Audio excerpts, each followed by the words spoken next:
Boa tarde. Vamos lá, começar. Good afternoon. Let's begin. Good afternoon. My name is Miguel Moraes. I'm a Senior Director of Programs and Conservação Nacional, National Conservation. I would like to start by thanking Kyle and the whole team of MOMBA for the invitation to moderate this session. It's a pleasure to be with you this afternoon. We're here to talk about strategies to restore and conserve the Amazon. For a while, Lovejoy and Carlos Nobres alerted us about the point of no return, and we have now an extremely important report showing that it's not only one point of no return, there are 5 points of no return that interact among themselves, and the situation is a lot more serious than we thought.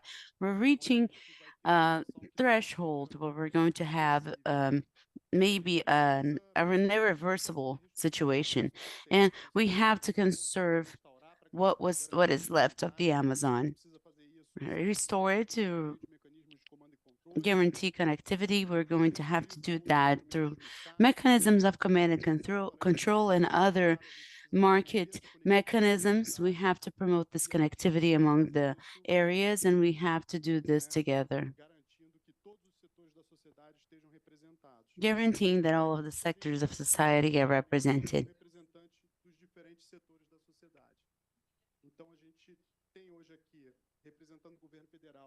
We have here representing the federal government, Fabiola Zerbini, Director of Forests from the Secretariat of Forests and Animal Biodiversity. Representing the state governments, we have Mauro O. de Almeida. Thank you very much, Mauro. And representing the academia, the science, we have Dr. Marielos Peña Claros, Vice President of the Scientific Panel of Amazon, and representing the private sector and the companies, Peter Fernandez, CEO of OMBA. Thank you very much, Pete. It's a pleasure to be with you again. I know everybody is tired of this dynamics, but we have a very important conversation here today. I would like to start by you, Dr. Peña Claros. What is the science telling us about the Amazon situation? What is the recent data telling us?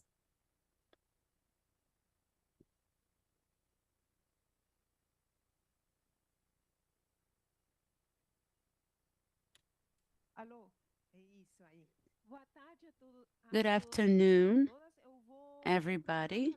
I'm going to try to speak in Portuguese. Let's hope that in the middle of the road it doesn't turn into Spanish. What I'm going to say is a short summary of what the science is saying on the situation of the Amazon. What we have been seeing is that the Amazon as a region has a deforestation rate of 8%. This deforestation rate and the degradation rate of the forest with the climate changes are having a very negative effect in some regions of the Amazon. We see that in a few areas, for example, in the southeast of Brazil, part of Bolivia, and part of Colombia, we see that the droughts are being longer. By decade, the droughts are increasing its time frame in 1 week. Not only the droughts are becoming longer, but the amount of rainfall is decreasing, and the rain patterns are more unpredictable.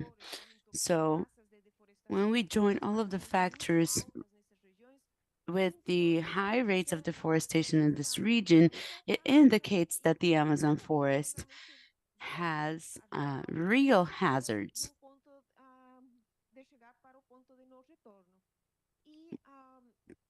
Being possible to reach a point of no return. This is very concerning because the contribution of the Amazon for the mitigation of the climate change is very strong. Up to this point, the Amazon is absorbing carbon, but in the areas that we are seeing this effect of deforestation and these changes, we are seeing that actually the Amazon is already emitting carbon. The role that the Amazon forest may have in climate is decreasing, is reducing. So we have to have actions to decrease climate change, not only in stopping deforesting in the Amazon region, but also a decrease in the use of fossil fuels. So I think these two measures are going to go hand in hand. But another great recommendation that we have been discussing as the scientific panel on the Amazon is that we have to stop deforestation. We also have to stop the degradation of the forest. This means stopping wildfires, illegal mining activities, illegal use of the forest. The report that we published in 2021, I invite you all to read it.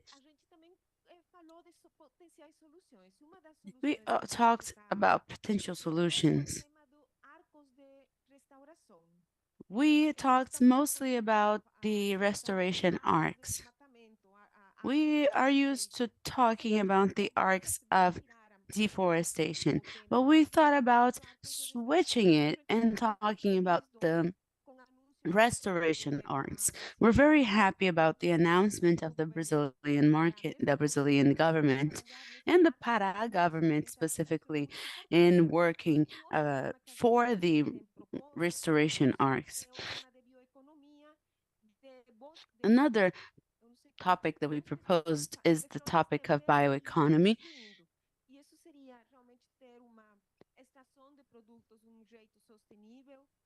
We talked specifically about having product stations in a sustainable manner.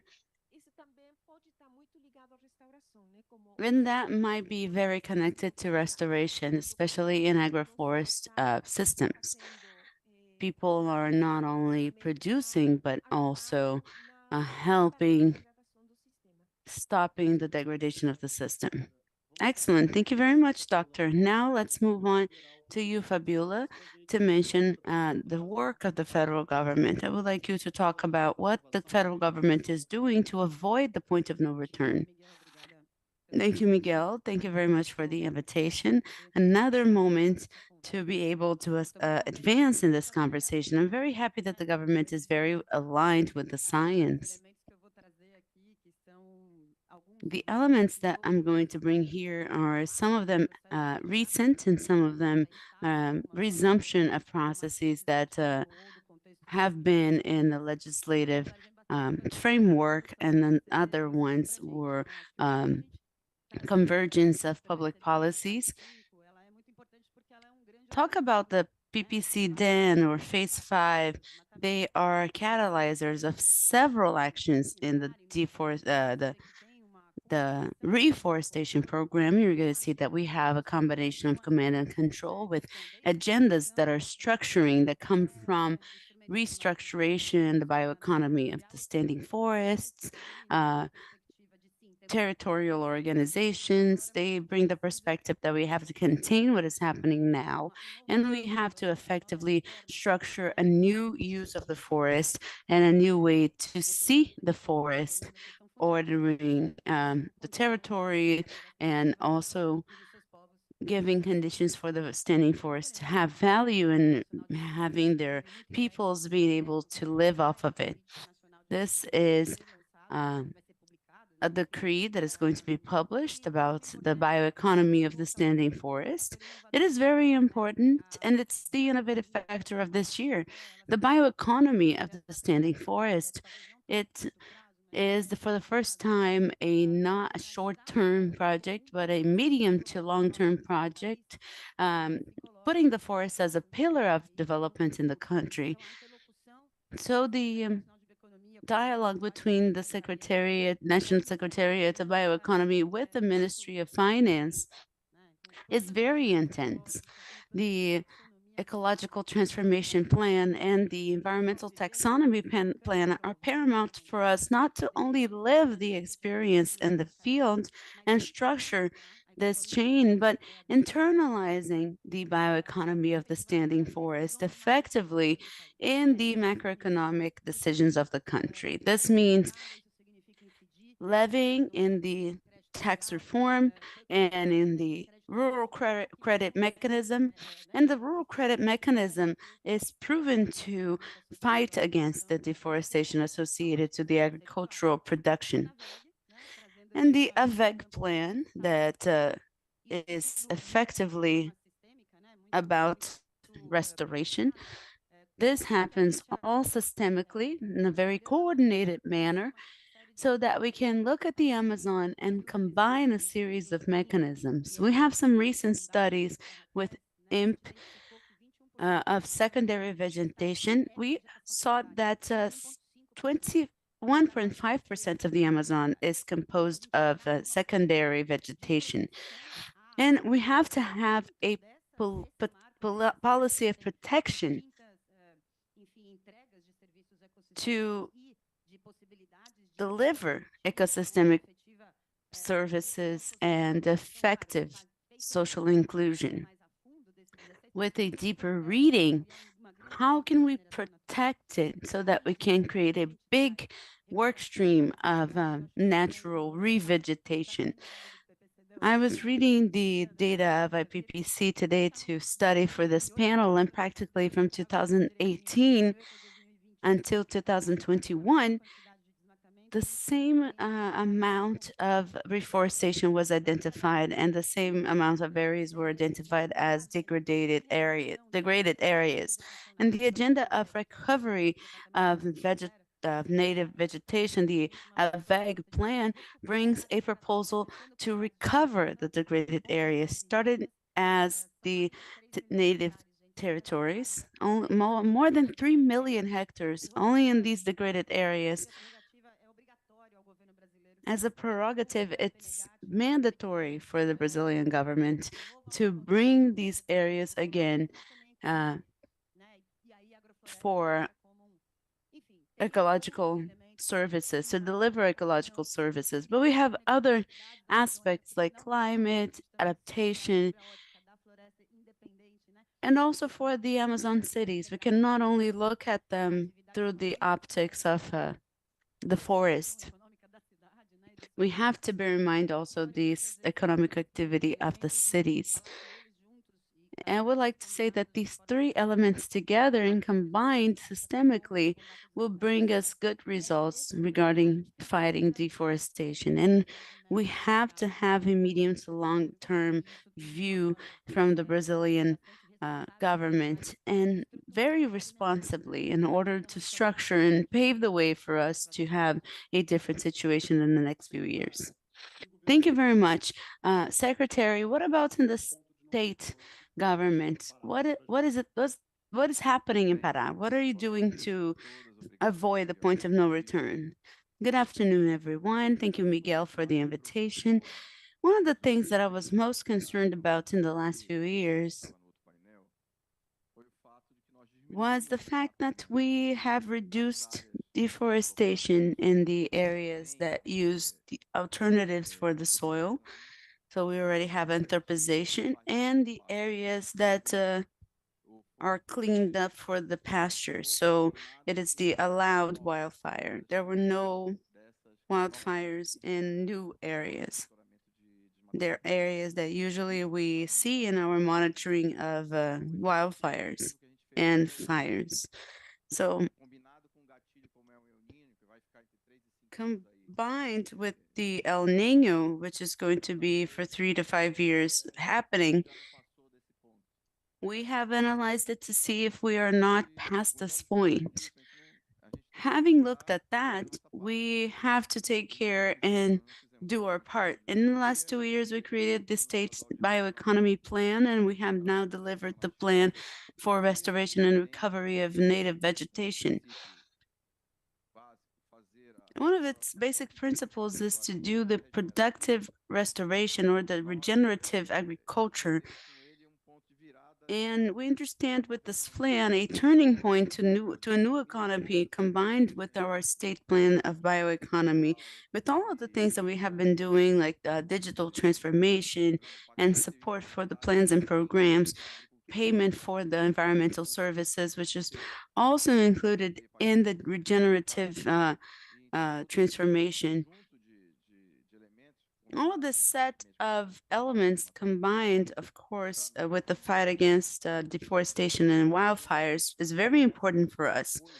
But I insist that these things concern me as a secretary and as an individual, as a human being, because we have very little time to do it. The available resources that are given to us and the availability of people that we have to make it happen. Valmir now launched a new initiative, which is Rio Capim. But how many Valmirs do we need? And what is the time that we're going to have to effectively regenerate it and for us to be able to contain this degradation? I'm going to use an a technical term, but this spontaneous degradation that the land is reacting to a cumulative work of the human beings against the planet. We have to do that. We are doing our part. From 2019 until today, the road has become long from all of the plans and projects that we have implemented. But I insist we need speed. We have a climate urgency. We have an urgency to make people be convinced and come to our side, not only the guardians of the forest as we all know them, but those who are degrading and who are being convinced to degrade because of a social economic reason that we have. Uh, Combined with the organized crime, money laundering, all the situations that we have today in legal Amazon and in Brazil. So we are doing our part and we need support, people, resources, speed, and efficiency. Thank you very much. I think Valmir is not a good example because we may need 2 or 3 Valmirs because he is too powerful. I think 2 or 3 may be enough. Peter, the floor is yours. In your opinion, what is the role of the private sector in this context? What the private sector can do to help restore and conserve the Amazon? Good afternoon. How are you? Thank you very much, Miguel. It is really a great honor to be with you. Thank you very much for the opportunity. Basically, what is happening now in the world is that you have all of the biggest companies in the world announcing that they will be carbon neutral. To reach the carbon neutral level, they first need to reduce the emissions, and what they cannot reduce, they have to compensate, usually now giving preference to the removal of carbon. So we have then a big opportunity of market that Bloomberg says that it will be $1 trillion market in 10 years from now. So we're talking about a market that is being born. What does it have to do with the restoration in Brazil? If we look at the science, it says that the biggest opportunity today that humankind has to remove carbon from the atmosphere is reforestation. It's not capture and storage, it's not bioshare, it's reforestation. Where is the biggest reforestation possibility that we have? It's in Brazil. So Brazil has a chance to become the biggest exporter of removal of carbon, which is an asset that is desirable abroad through the restoration of Brazil, including the Amazon, the Atlantic rainforest, and others.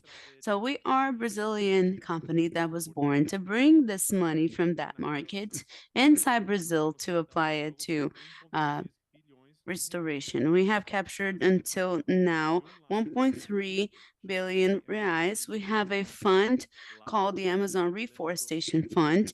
We have raised in this fund $100 million with some of the biggest and more sophisticated governments in the world, like the Canadian government, like Main and Company.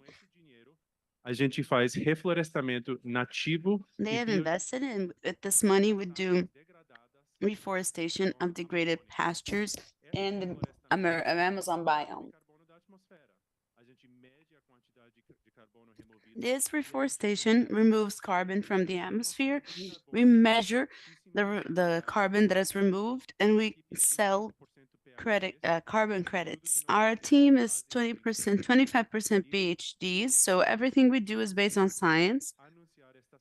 And in order to, because of this, we announced this week that our company is the biggest supplier of carbon removal of Microsoft, which is a big deal. It is a worldwide company of one of the five biggest companies in the world, and now Brazil has become the biggest remover of carbon of this company. So it shows the potential of a company that is starting now, which is a company of carbon removal in Brazil that is going to potentialize the removal through private markets.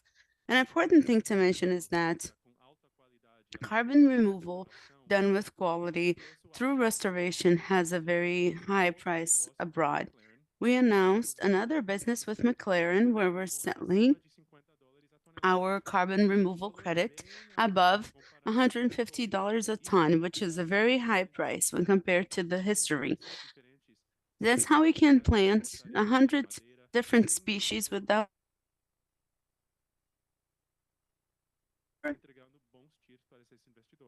and we are delivering good tiers for these investors. The private market is not going to solve everything. We need the science, we need the government, but we are able to help. Doctor, I would like to come back to you. I think that in the last few years, science advanced a lot.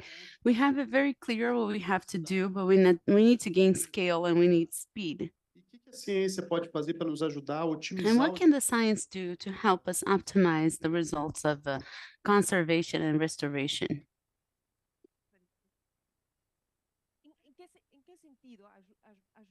In what sense? Assist, optimize, accelerate, help that these investments that Peter mentions or these actions that the government mentions result in a significant impact. I think that the science can help a lot in this sense.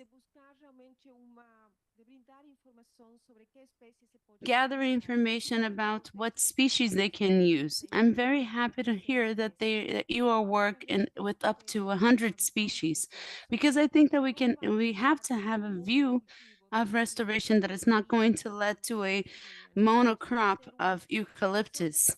We have to have a mission of restoration that is diverse. And with the knowledge that we have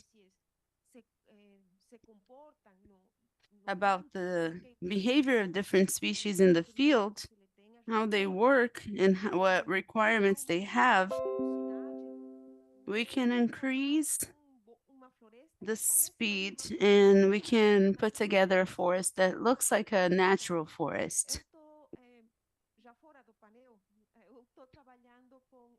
I am working with Pedro Bancaleon in the Atlantic Rainforest. We have a project that is analyzing different typologies of plants that are being restored in the state of São Paulo.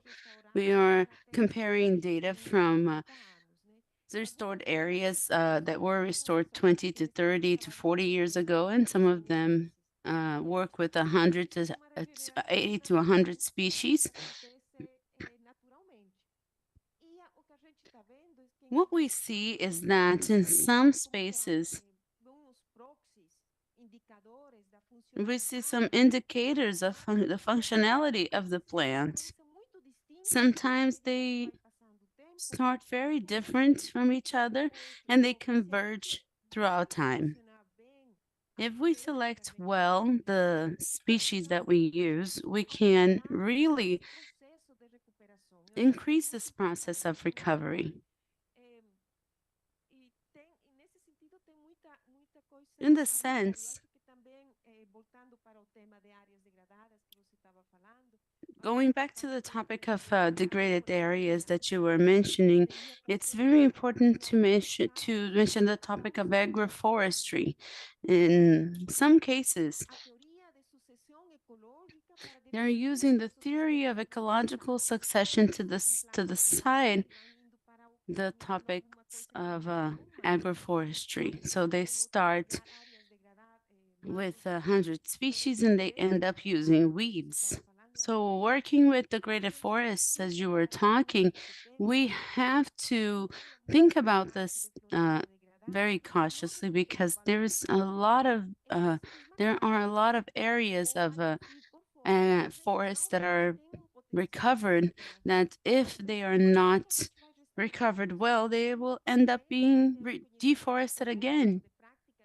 So we have to have practices and handling techniques that we have to work with. Fabiola, I would like to pass the floor back to you so we can talk about public policies. There's a lot of things happening in the Ministry of the Environment. We have followed this work closely, but I would like you to speak about something specifically, the vertical integration of public policies. How is the Ministry of Environment dialoguing with the states? How are you promoting this integration between the federal government and the state governments to guarantee the institutional coherence? It is a constitutional prerogative that we are co-responsible and a prerogative of the CISNAMA. We have to talk about the CISNAMA again, the National System of Environment. It goes through the Federative Pact. We don't have 27 Brazils, we have only one. We don't have 5,400 Brazils, we have only one. So it is a prerogative of all the orders to maintain the institutional coherence, as you said. We have a process of a reconstruction of the Federative Pact that is ongoing in the field of the political regeneration of the native vegetation. We have synergy works in the construction of state plans. Pará is the pioneer state in this initiative. We have been doing this together and with some mistakes and some right lessons, other states are also elaborating these plans as well. But there's another dimension that also needs a robust arrangement, which is the implementation of the Forest Code. So starting from a sharing of territorial intelligence and spatial intelligence that will help us make decisions and converging national and state plans for us to have the same daily priorities and the same perspectives of what is a natural regeneration, where it is enough and where it has to be assessed. It all has to be combined. It all has to be decided together, not only for Pará, but for all of the other states. The implementation of the Forest Code is also in the center of this process. And with all of the construction of what we call the recovery of the national policy for native vegetation, we hope with other secretariats and other ministries, also the Ministry of Bioculture and the Ministry of Agrarian Development, we need a not only political and legislative commitment, but a moral commitment of this government of effectively advancing in the Forest Code implementation. And we'll only be able to do this if we work together. We expect that until May 2024, we launch a package of implementation arrangements that combines incentive, regulation, and a series of mechanisms to build this at 27 hands with the states. Just a quick anecdote. I was in the event for the Governors for Climate yesterday, I worked at an organization that could have the adhesion of governments, companies, and civil societies. And the state of Mato Grosso decided to join at that time. The donors of this network said only if the federal government approves. And we're remembering this. The last approach that the government has to have is of an approver. It is an approach of co-construction and co-responsibility. Thank you. Secretary Fabiola talked about vertical integration and integration with other sectors. I would like you to talk about the horizontal integration. I would like you to explore the integration among sectors. You mentioned, and we saw this at COP, that the state of Pará is advancing in several important agendas like bioeconomy, livestock, restoration. How are you defining this institutional partnership among the sectors? Thank you, Miguel. Before I answer your question, I would like to mention to Peter something that happened in the state, which was the creation of a new form of conservation, the recovery unit that we had specifically for areas that were deforested or degraded in public areas. We're going to launch until the first semester of next year a bidding for the recover the first area that we effectively released so that the entrepreneur can receive carbon credits and etc. So it's another innovative element that we are launching in the market so we can help us restore whatever we need. Another element that Professor Penha mentioned here is the rivers. We had another loan, another bidding also for a sustainable liquid loan. We created a refuge of the wildlife in the south of Pará. With the funding that we get, we lower the interest rate if we get to the target of conservation in our rivers. These are other tools that we're incorporating to our portfolio from a financial standpoint. Under the aspect of coordination, what the state government did is to set the Secretariat of Environment as the coordinator. We are the hub through which the demands arrive, and we spread the demands to other secretariats. We did this with the bioeconomy plan. We have over 10 secretariats, and for the restoration plans as well, and we involve the other secretariats according to the guidelines in each initiative. We understand we don't do anything alone, and we have been doing well so far. In this implementation phase, where we're going to have the support of people for implementation, we're going to see how this is going to happen. We do not exclude or centralize. We just have these things. We just need these things to happen decentralized, in a decentralized manner.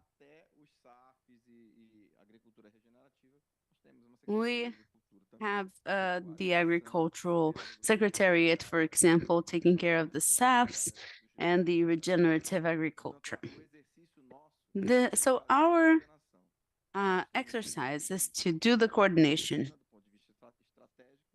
We have a relatively small team from a strategic standpoint and from an operational standpoint. So we need the support of other secretariats and other external support so that we can do this exercise of integration among the secretariats and the Secretariat of Environment.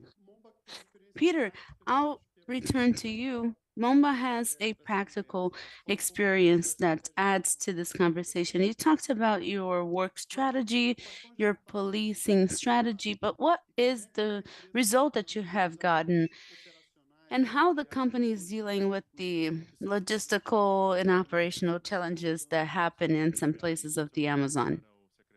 Thank you. I would just like to mention to the secretary that we are waiting for the bidding, and certainly we're going to want to participate. So thank you very much for the tip. Certainly we will be there. We want to take part in it. Thank you for the opportunity. Well, talking about restoration in practice as a company, what we are doing that seems to be working, basically, we have hired a very strong team of Brazilian scientists that have been studying ecological restoration in the last decades, and they design our projects so that they are forests, as the professor mentioned, and they seem like original forests. That's why we plant 100 species, and we're very careful in um, choosing the species so that we can have species that serve specific ecological functions that attract fauna, that bring other seeds that are going to create ecological functionality for the forests to be standing for as long as possible. Thinking about carbon because of the durability. When Microsoft, for example, buys carbon, they want to know if the carbon is going to be in the forest for at least 100 years. And when you plant monoculture, you cannot guarantee that. If there is a pest or if there is a drought, you may lose all of the forest. And when you have more species, it's very improbable that that might happen.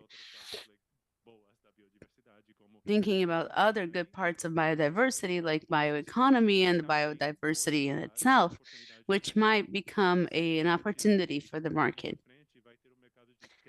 Possibly from here on, we're going to have the credit of biodiversity as, which is very incipient, but if it happens, it's going to be another opportunity for Brazil to be another one of the great exporters in the world, generating socioeconomic development in Brazil.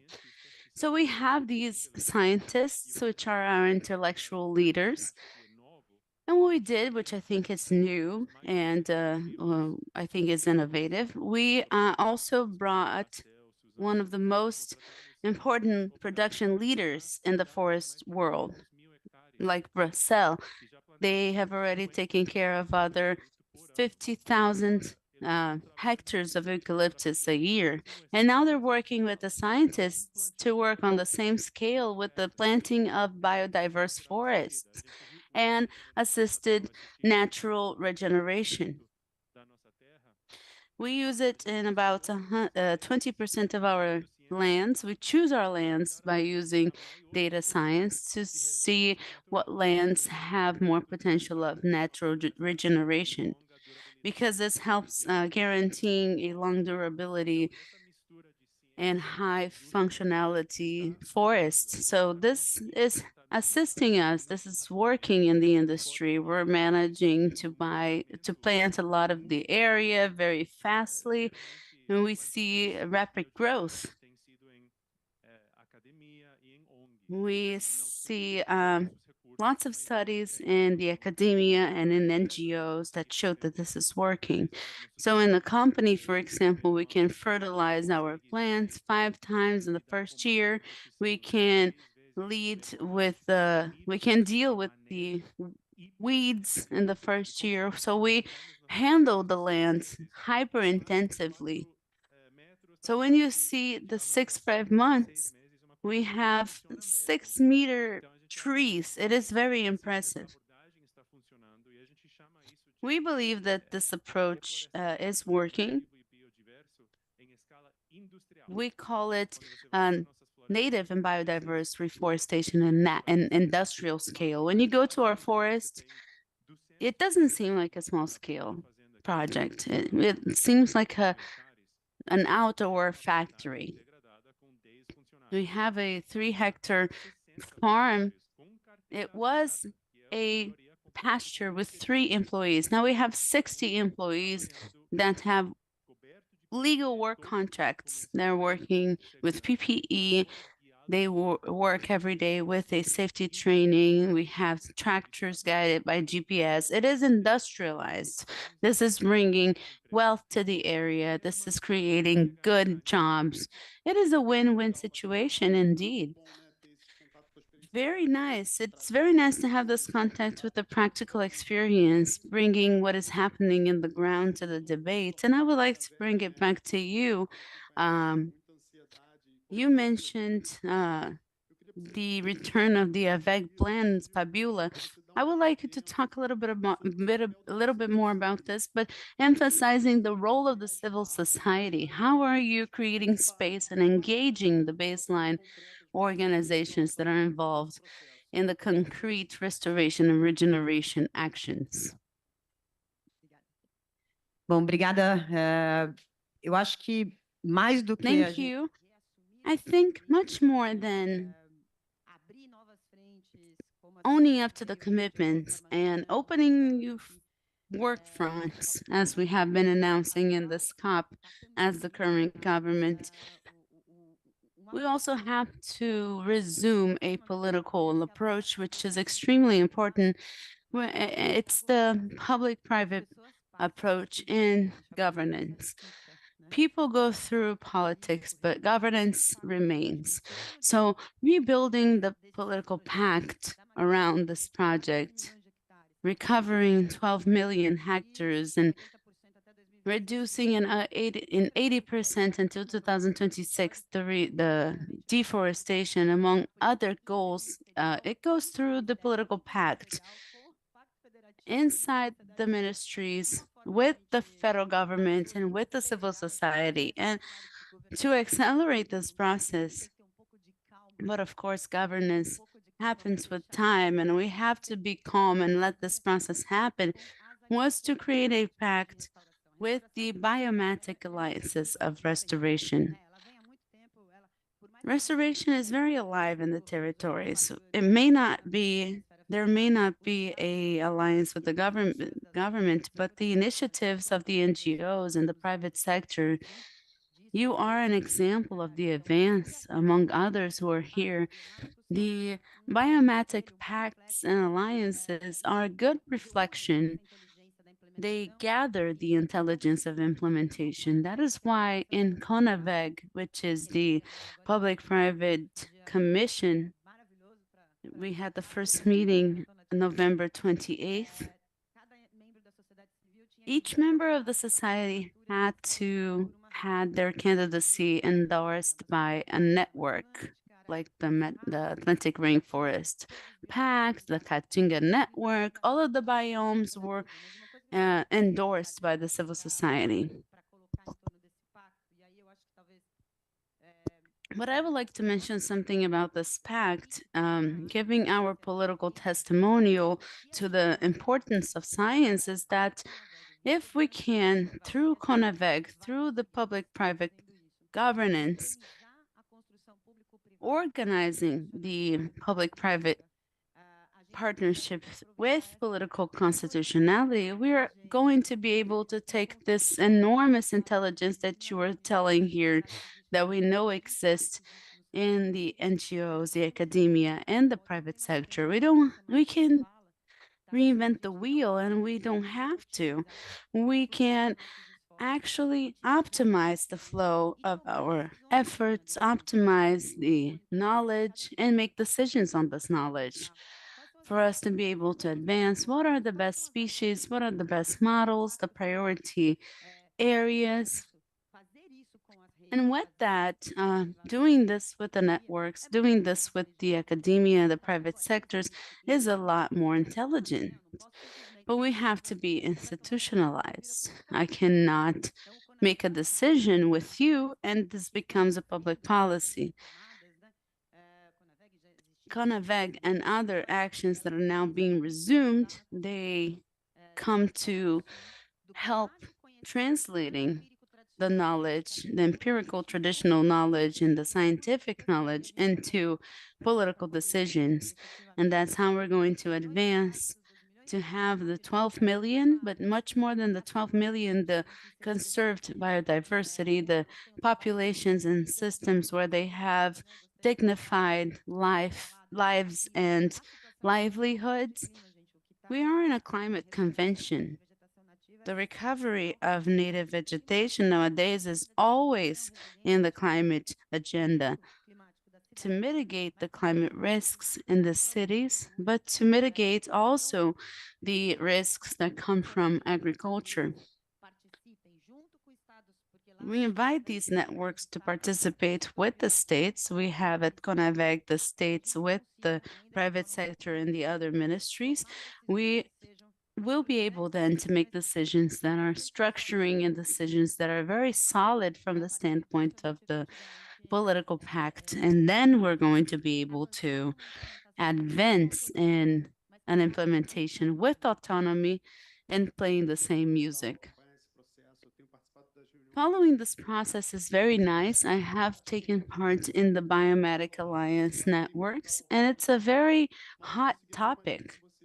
Mauro, I'm going to go along the same lines with you. We have followed the state plan of native vegetation recovery. It opens the doors for the other states to do the same. And I would like you to speak a little bit more about the subject. There were many innovations in the construction and in what the plan proposes. For example, we followed the ethnical regional workshops, which was an opportunity to bring this contribution of those who are in the field. I would like you to talk about how the workshops connect to the plan. The restoration units are an action in the plan of restoration of native vegetation. Moving back, taking a step back, if you've seen me in other panels, we've always commented on the listening process, which was the great lesson learned in the first and second governments of the Governor Elde. That was a process of qualified listening of the civil society, especially the quilombolas, the indigenous people, and the extractivists that live in the area. In the plan of bioeconomy and the politics in general, in this case of the regeneration unit, we chose the Xingu area, which has suffered a lot of pressure for deforestation, and especially this area of 10,000 square meters, 10,000 square hectares, actually, that we recovered. It's an area that was being subject to illegal gold mining, and we recovered it. The concession is going to have a model of 40 years in which the people who recover it will be able to receive the asset for that recovery, or an investment of 44 million, 2,000 direct jobs. As you said, there's an expectation of jobs created. For agriculture, we don't have this level of employability as restoration has, a revenue of $81 million and a return on investment in 10 years. It is these concessions will always happen in public areas, but they are granted for many years so that there can be a reasonable and safe return for those who invest. It is going to move the local economy, and it will have popular participation in these units of restoration. With this, we intend to recover the native vegetation, stimulate the economy of the region, and destimulate the land invasions, which is the biggest pressure of our deforestation nowadays. Deforestation happens in public areas, which is the case of this area that we're going to launch next year. Actually, I was going to pass the floor to you next, and I would add a question to you that I would like you to help me with. Even though I work in the third sector, I see myself as an academic, many times we cannot communicate what we are seeing with the science in an appropriate way, making knowledge and information support the decision-making process that happens in the government. How can we reduce this distance? You can comment on that. I'm going to start by your question. I was joking in my speech that we produced the current report of the state Amazon, and it has over 1,000 pages. So who's going to read this? The doctors and the people who edited this work, the authors and the people that edited this work. So we have to focus on very current topics that I think are very important or emerging. And we are starting to publish what we call in English the policy briefs. I've worked in, I've asked in Spanish what is the name, but nobody knows. And these are political documents that may be the instrument of translating this information in a more specific manner. So we launched yesterday 5 political documents. 2 of them focused on the point of no return. One of them included the topic of carbon credits, thinking more about not only carbon credits, but how we can take a step further and start looking at the topic of carbon credits in a landscape level to have a better impact. And the way that we are arranging these political documents is that in the first page, we are attempting to have the main recommendations and the main messages. And then we only have scientific arguments on how we are recommending those. I think it's a different way to communicate. And another important way to communicate are these types of spaces for us to speak, exchange ideas, and see how we can assist this construction and how we can build this together. Another important topic that I would like to comment is we are in the decade of restoration. 2020 to 2030 is the decade of restoration. And one of the most important questions that we have is how we're going to scale this in the scale that we need.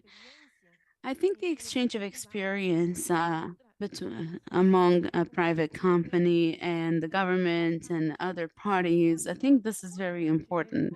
And an exchange with us as well from the academia to see what is working and how you are able to do this, how much investment you are making, how we can take an experience of one and another to other realities that we have. I think that is very important. And I think that the scientists can also have an important role in analyzing, assuming, discussing. I think some partnerships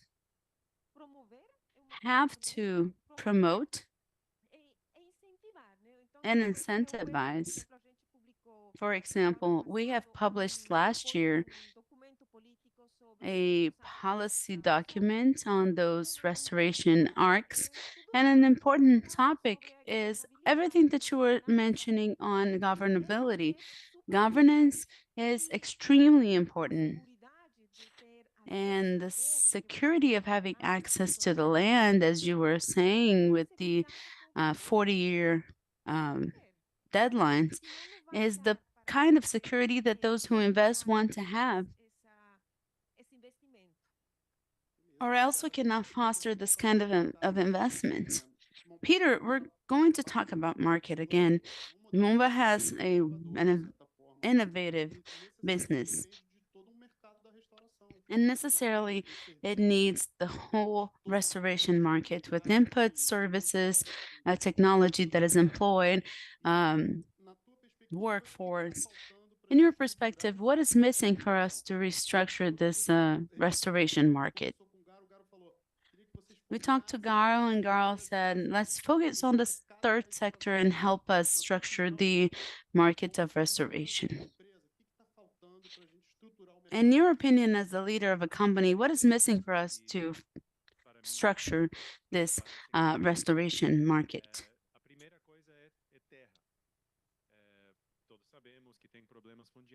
First thing is land.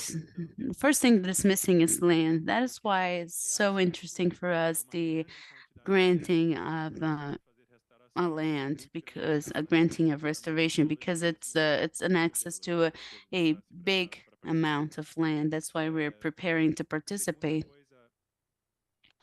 The second thing is everybody knows that we need a strong need to uh, get access to seedlings. I think and we can contribute a lot to the solution once we have access to them. We had a recent lunch with the Bank of Amazon where we talked about availability of loans with good interests for us to start building big seabeds in the states where we work, usually currently it's Pará. They just opened two seed beds in the state of Pará because of our demand, because we need a lot of seedlings. In these kinds of situations, we usually have offtake agreements. We have a purchase guarantee to managers of seed beds so they can justify the investment. We prepay 25% of the guarantee contract so that they can purchase the initial material, and we also do technology transfer. We need our seedlings to be in paper pots. And to do that, we need a machine that costs R1 million that comes from Denmark. We purchased the machine and we gave them this machine in a concession regime in lending, and they could start producing. They could start manufacturing those seedlings in a paper cup. We cannot do much in the cost of capital. As I mentioned today, our money comes from our fund that's called the Amazon Reforestation Fund, where the investors are, for example, Bain Capital. Bain Capital does not require a small return. They require a big return so that we can generate a big amount of capital from these investors. This is a bottleneck for our growth and restoration. If we had access to capital with a lower cost, for example, loans with short interests, we could have 5 times more restoration with the same source of money. Today we have the Climate Fund. The Climate Fund has amazing interests, but unfortunately we cannot access that. Because to access it, you need a guarantee from a private bank. Today, a reforestation company cannot get guarantee from a private bank because the private banks still cannot assess, analyze, and understand how our business model works. For them, it's very risky. They cannot give us guarantee, or else we have to give them a collateral 100% in cash. A solution for this would be for if the country could have a guarantee fund for restoration that will let us have a guarantee to access the climate fund that is aligned to the goals of the climate fund.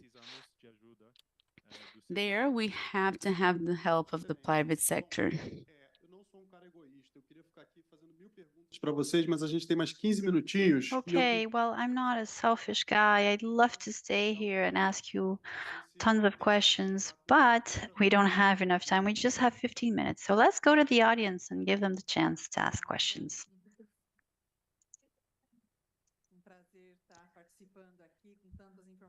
Thank you. It's a pleasure to participate and hear such relevant information. I come from UNESP, the State University of São Paulo. UNESP is present throughout the state of São Paulo. We have 24 campi. We have lots of courses in agricultural, agrarian studies. And I don't know if you heard this information. A few years ago, the federal government made it mandatory for all graduates to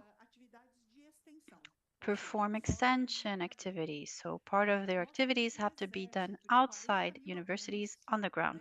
So we have an army, 40,000 students for our university alone, 14,000 who are postgrads, And if you can imagine that for the entire country, that's lots of people that could be involved. At our university, our extension programs all have to be linked to SDGs.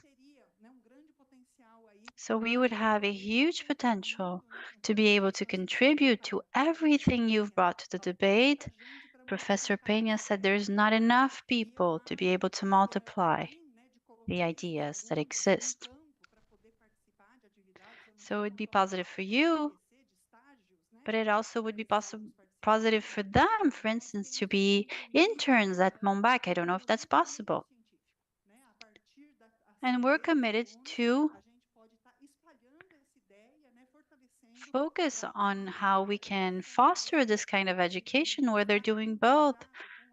They're studying, but at the same time, they're involved with reforestation activities, for instance, and develop that. Before you answer, let me just go to a second question. Eu penso que o desafio para o Brasil é que, historicamente, quando a gente faz política pública, a gente I think the pensa challenge for Brazil universalmente. Só que is to be able to think in universal terms. então, We've always tried to do that. However, the Amazon has many facets. So if you don't look at the specificities that exist within the Amazon, then policies are not able to reach their destination because you lose all the differences and all the unique aspects. In Pará, we've created 3 networks, Malungo, FEPIPA, and CNDS. essa história de fazer com a formulação do plano. E a gente pensa em continuar fazendo com. And we've tried to do things together, and we want to continue to do things together. At CNDS, we have a proposition. We want to combine science coming from academia and science coming from the community. I don't call it community or traditional knowledge. For me, it's science. Those who love the forest and actually live in it are the communities. Those who keep the seeds alive and have access to a living forest are the community. So my question is, how can we strengthen each other? How can we take advantage of the legacy, the heritage of these communities, traditional communities, indigenous communities, which we call extractivist communities, but in the Amazon, extractivist community live close to the rivers. So it also means someone who fishes, a fisherman, a fisherwoman, someone who produces babaçu oil. But yes, overall, I'm speaking about all traditional communities who live with and from the forest. This is how they earn a living.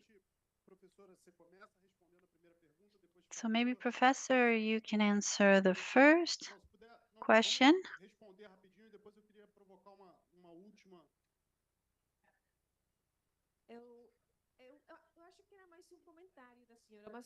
Actually, I think it's more of a comment, but I do believe it's a very important opportunity. We should take advantage of it.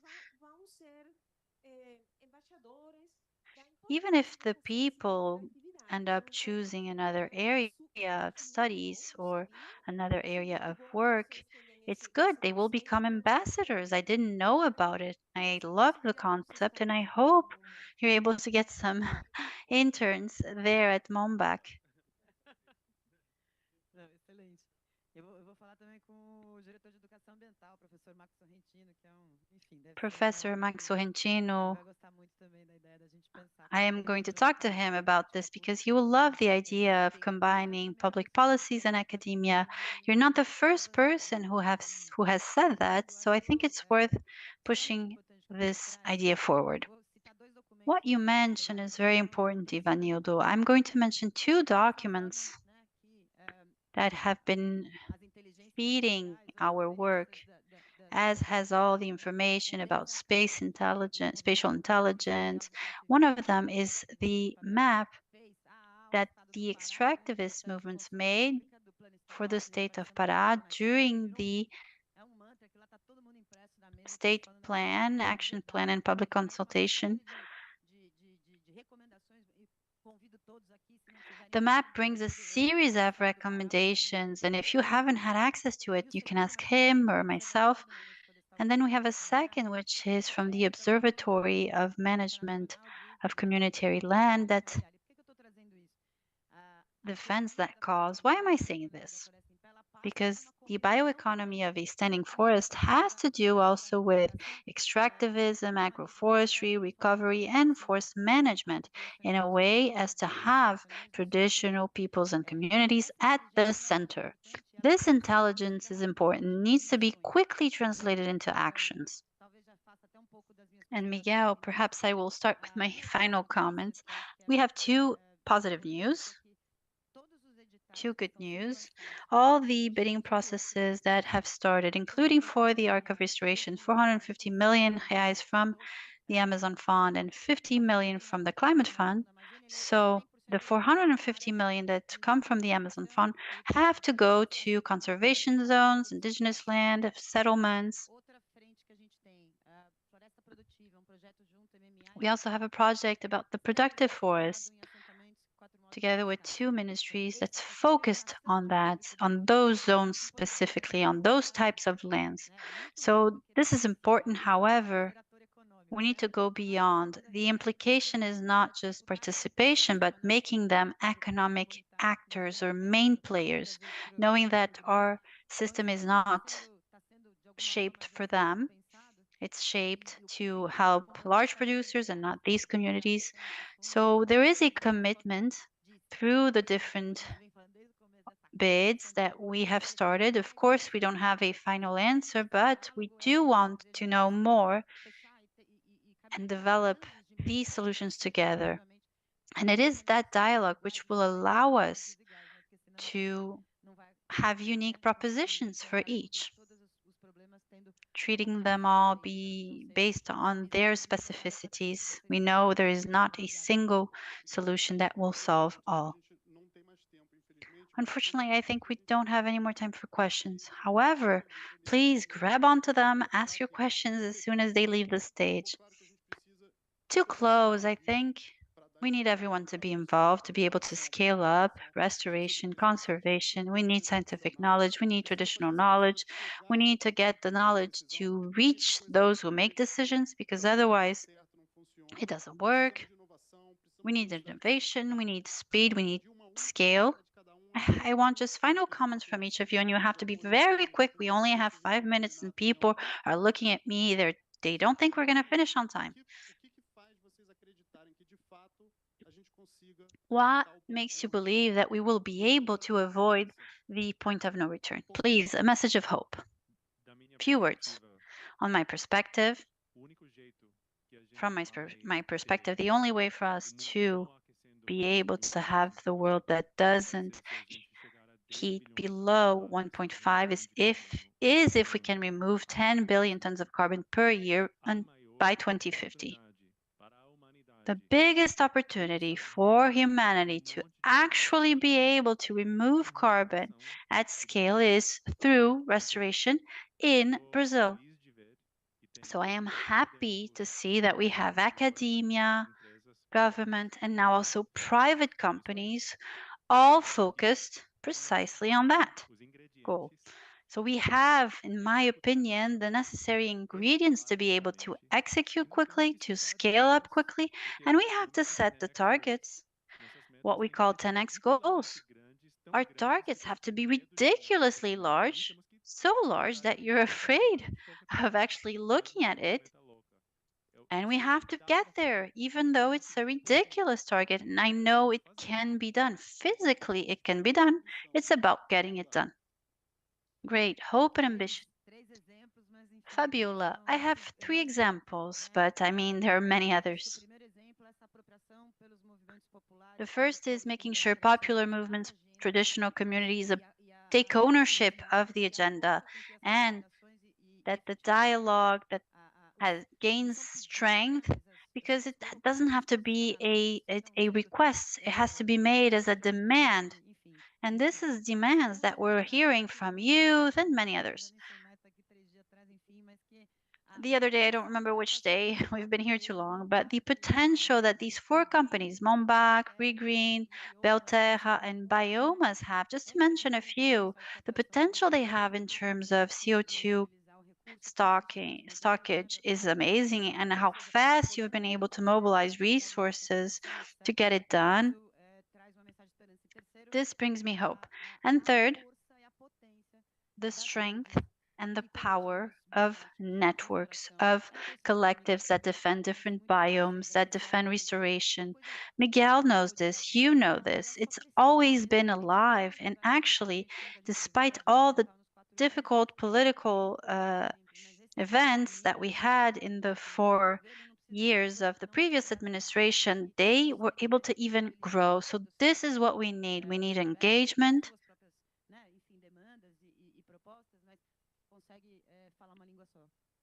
To have everyone speak the same language and be on the same page. Professor.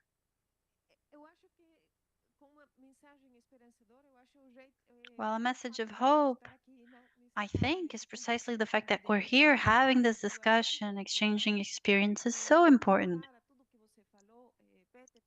Alongside everything you said, Peter, we need to combine the knowledge of local communities. There's a lot they can contribute.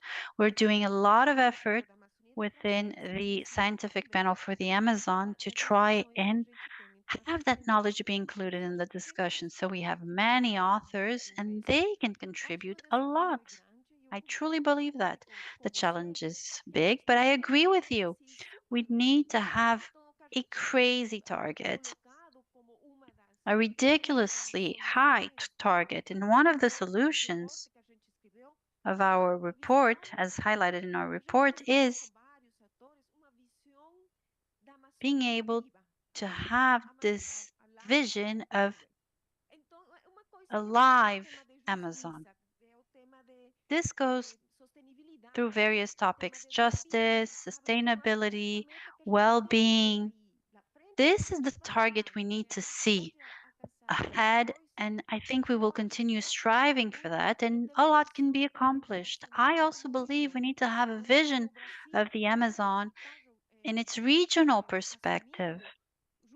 I think Brazil is taking on a role of leadership for the Amazon with Colombia, but this needs to be expanded to other Amazonian countries. We need all of the Amazon together working for restoration, for conservation, because the river from the Amazon River comes from the Andes, so it's all connected. We have to look at the Amazonian system as an integrated system, and together we will be able to defend it.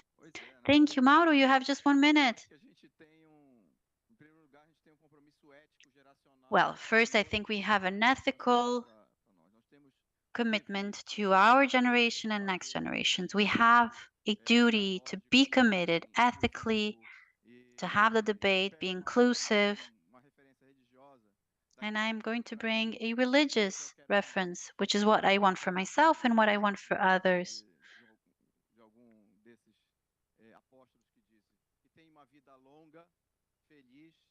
To have a long life, be happy, and be able to see the children of your own children and ensure that they will have a planet, the opportunity to be in a planet that's alive, not a degraded planet, and a planet that doesn't allow them to survive, that doesn't allow all to survive, to live with social justice and an equal distribution of wealth. Thank you. Thank you very much. That's the end of our panel.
Ge-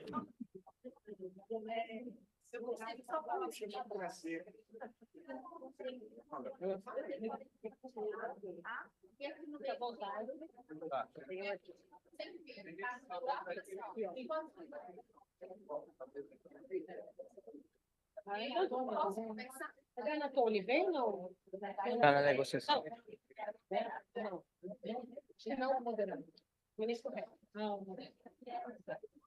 Bem, boa tarde a todas e a todos.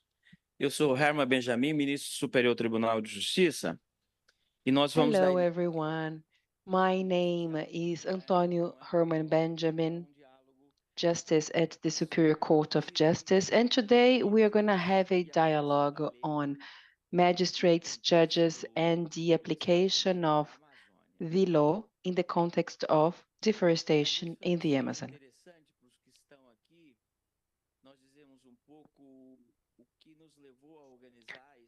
I believe that it's important to tell you about the background of this panel. It's the first time we have such a panel in a COP, a panel composed of justices and other members of the legal community,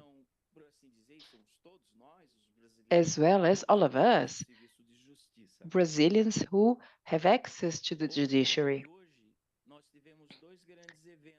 Today and yesterday, we held two major events with the presence of justices, including His Excellency Luiz Roberto Barroso, that I will briefly introduce, although it wouldn't be necessary to introduce him. But for the first time, we have judges from different places discussing the role of the law and of judges and magistrates in the context of a COP. Some people think we are late, but actually, we are not late because we've been working on the environmental front for a very long time. And international texts have been approved, including the ones that govern climate change related issues.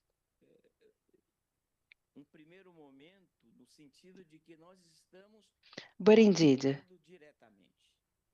we are now participating in a more active and direct manner. We are not in our offices studying biodiversity, climate, indigenous peoples, and the vulnerable peoples. As you can see, our panel has the following title: Environmental Rule of Law. This is a new concept, and the role of judges in the protection of the Amazon forest. We are happy and honored to have the presence of Ambassador Luiz Alberto Figueiredo, a pioneer in climate talks, but also in environmental law in Brazil. He doesn't say this often, but he went to law school. Maybe it's a mere detail in his biography, but Mr. Ambassador negotiates on behalf of Brazil with a lot of knowledge because he's an expert in legal matters.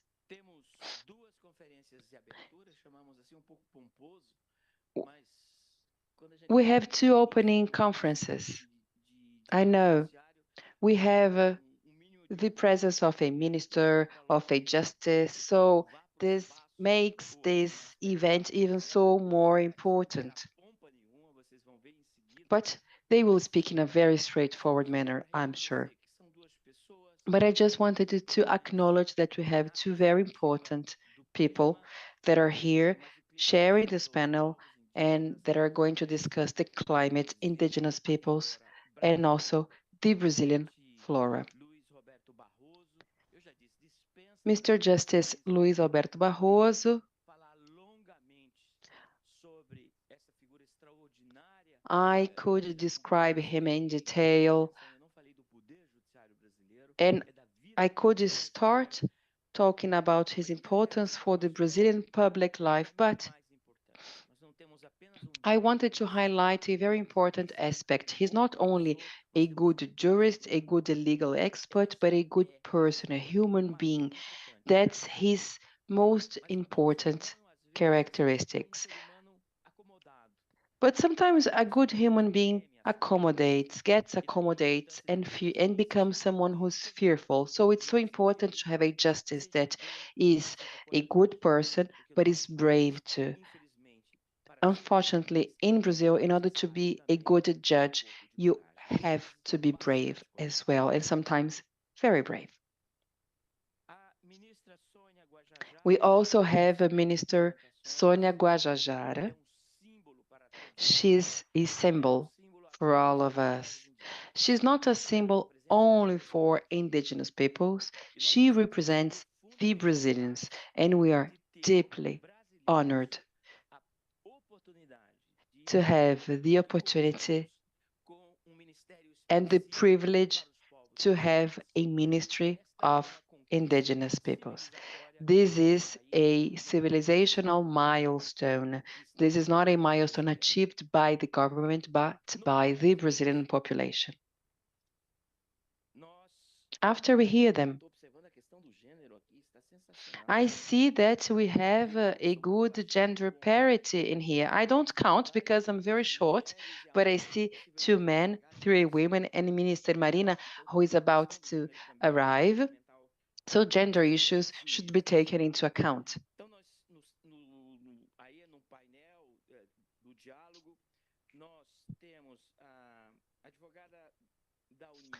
Then we are going to hear from our public attorney, very brave, Mariana, who is undertaking a transformation of the role of the state that is not going to operate as an entity that attacks indigenous peoples, but rather defends the Constitution and the Brazilian law. And last but not least, we have Maria Neto Schneider. She is the executive director at the Clima e Sociedade Institute, Climate and Society Institute. We are all together in this, climate and society. And she will speak on behalf of the civil society, a civil society that studies, that works these topics, that takes a position based on science and evidence, which really brings more legitimacy and credibility to the political speeches and commitments. So this is the overview of our panel. Let's now hear from the ambassador, Mr. Figueiredo, and I wish you all a great event. And I'd like to thank the Ambassador Correia do Lago, and also thank you for all the colleagues of the ministry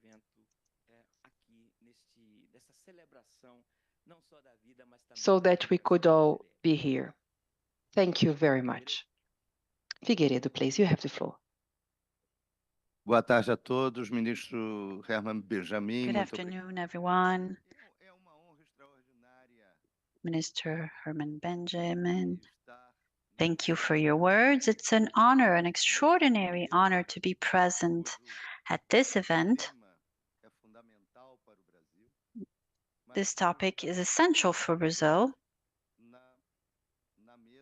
but also it's an honor to be here on this stage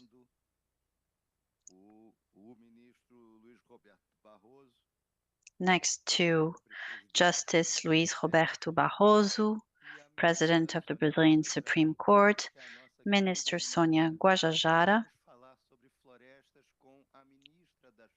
And now we will be able to talk about forests with a minister from the forest. She represents in everything she does, not only herself, but she represents an entire culture, an ancestral knowledge, and she represents a more authentic Brazil. Thank you to all for coming. And I will not say too much because I think Minister Marina Silva is trying to come. I hope she makes it. She is currently participating in a negotiation with the president of COP, which is why she is still not here for the opening of this panel, but perhaps she will be able to make it and make this event even more brilliant. So I will right away give the floor to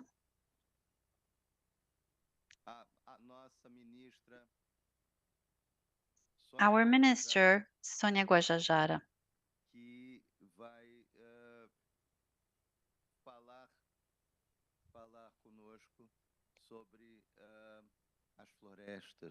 She is going to talk to us about forests, our Brazilian forests. And I have to say, we're talking about forests and this topic at a climate convention. However, our forest is so much greater than climate.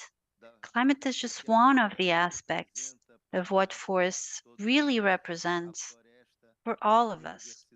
Forest is biodiversity, forest is culture, forest is the tradition of indigenous peoples. It is the traditional peoples, peoples from the water, from the land, all those who give the Brazilian society a wealth, an extraordinary wealth that fortunately and finally is being welcomed and cared for. So without further ado, let me give the floor to our Minister, Sônia Guajajara.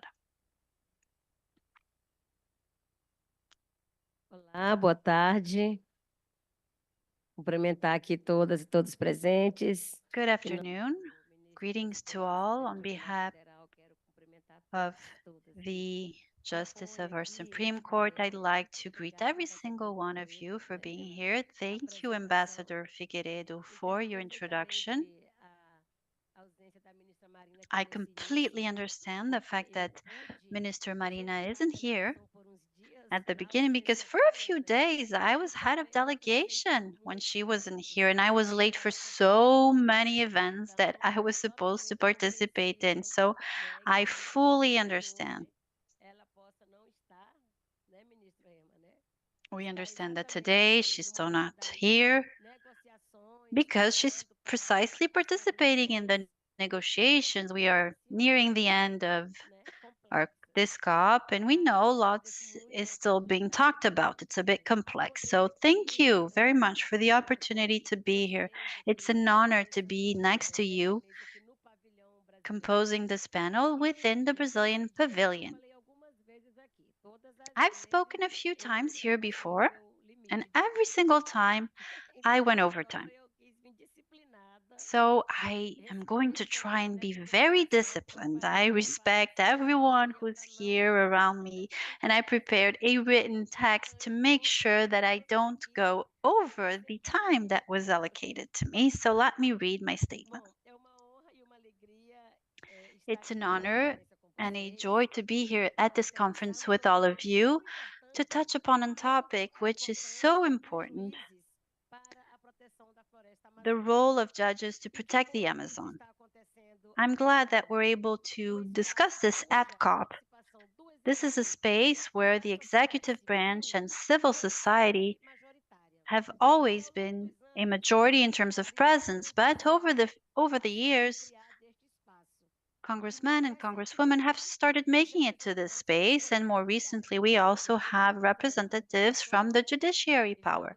As was mentioned by Minister Benjamin, today we have this panel of judges, and it's wonderful to see this happening. It's very important for all instances, all spheres be involved in the climate agenda.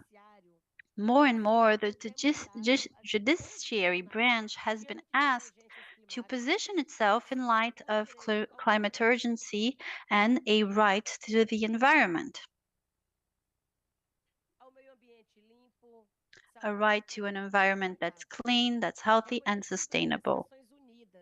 This has been enshrined and recognized by the United Nations in June of last year as a human right as well. So environmental litigation becomes more common. We hear more about it. So this means the judiciary branch is being called to look both at the environment as well as at social inequalities, which makes people to be affected in different levels by climate change. Despite the fact that we're talking about the importance of judges for the protection of the Amazon, I couldn't wonder, as I've been wondering for a year, and I couldn't not emphasize that we need to protect all biomes. The Amazon cannot exist without the other biomes.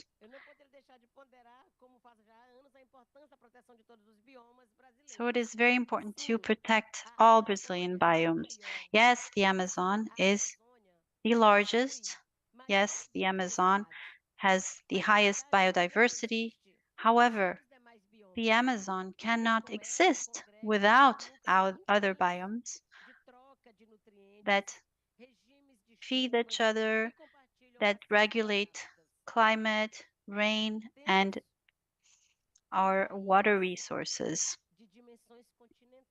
We have a country of continental dimensions, and harmony between biomes is essential in order for the Amazon to be able to exist. So if we talk about protecting the Amazon, the first thing we need to do is understand that it depends on the protection of all Brazilian biomes.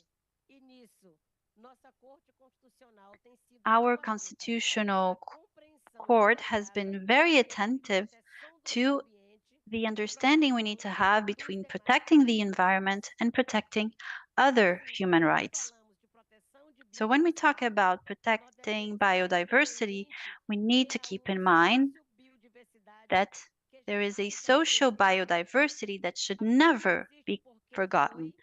The forest exists because it was and it continues to be managed by human groups that have used their plants, their animals, they manage their seeds, and they're able to ensure that the cycle of life is kept for this biome. The indigenous peoples not only live in the forest, they are part of the forest. The social, cultural, and biological roots of these peoples are well anchored in the land that they're protecting, which is why the work of judges to be able to protect this human right, the right to a healthy environment, requires us to have an understanding. We're not just protecting the forest, and we cannot protect the forest without protecting the people who live there.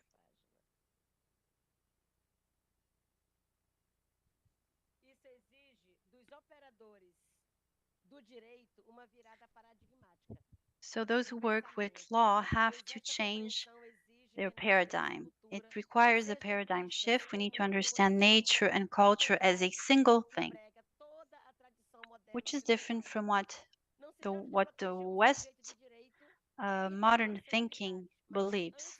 It's not about being and having rights, but being able to protect something that goes beyond subjects and objects. In this case, in order to do that, we need to demarcate indigenous land remove intruders. And this is essential to protect our biome because studies have shown that indigenous land and the land of traditional communities are hubs of life, of biodiversity protection, and also serve as a barrier against deforestation and increasing deforestation. So the entire world is here to talk about how to reduce and phase out fossil fuels. But in Brazil, the biggest villain in terms of greenhouse gas emission is precisely changes in land use, especially deforestation. The right to land of indigenous people is a constitutional right, and for once and for all, it needs to be accepted by the Brazilian society. This endless discussion about how we should interpret Article 231 cannot be backed by our judiciary branch. In March of this year, Carolina Santana defended a thesis that says that in Brazil, we have a process to try and remove constitutional rights from indigenous people. The Marco Temporal framework was just one of the aspects among all those who have been debated over the last 30 years by the Brazilian judiciary branch. She also stated that while we might overcome the Marco Temporal issue, we will face other challenges, and this is what is happening now. We have the difficulty that has to do with being compensated for land. And the role of the judiciary branch is, in my opinion, not to allow itself to be influenced by sectors that are not Republican within our society, that do not accept Article 231,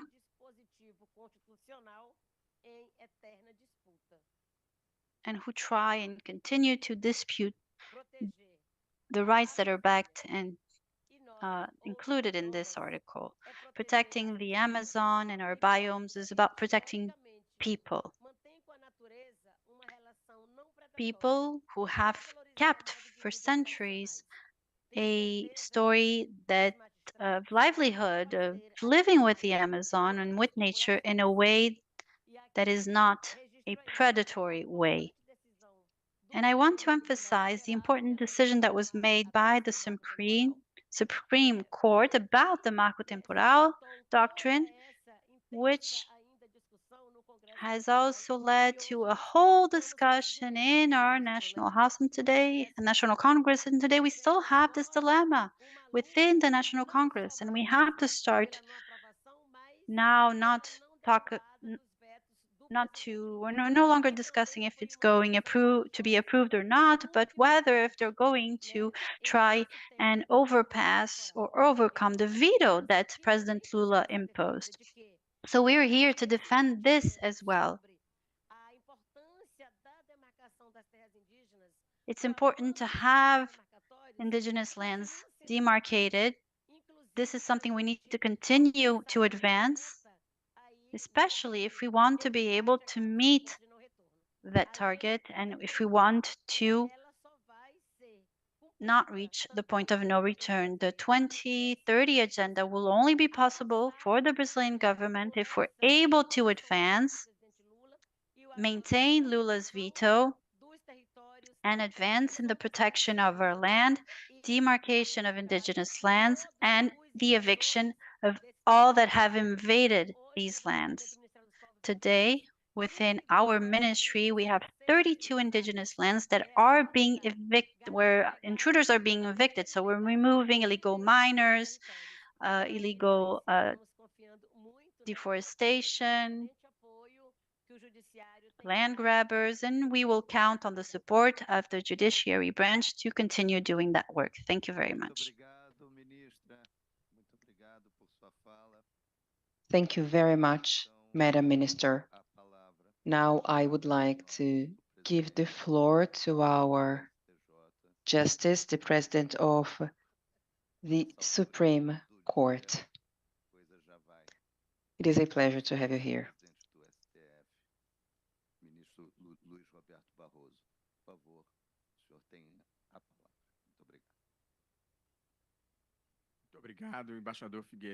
Thank you, Mr. Ambassador, Mr. Figueiredo, my dear friend Herman Benjamin, Madam Minister Sônia Guajajara, fellow panelists, dear friends.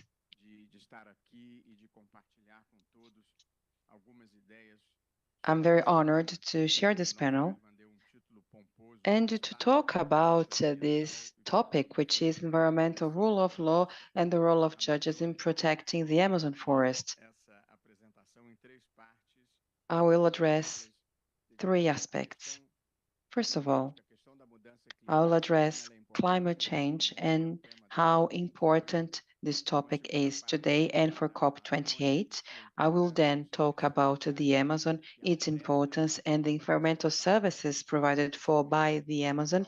And finally, I will touch upon the role of the judiciary. First of all, in my introduction, I'd like to talk about the environmental issue, the climate change, and global warming. This is probably one of the most pressing issues of our generation, one that defines our time. And truth is, we haven't treated this matter very well.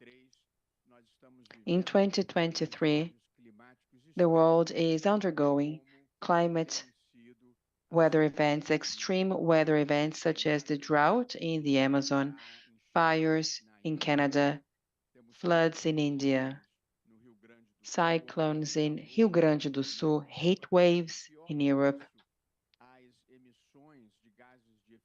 and greenhouse gas emissions have increased considerably in 2023, and we don't have an outlook for the reduction. 2023 has been acknowledged as the warmest year on record. So we have a problem, namely climate change, global warming, and we are struggling to tackle these issues. Climate change and global warming, as you know,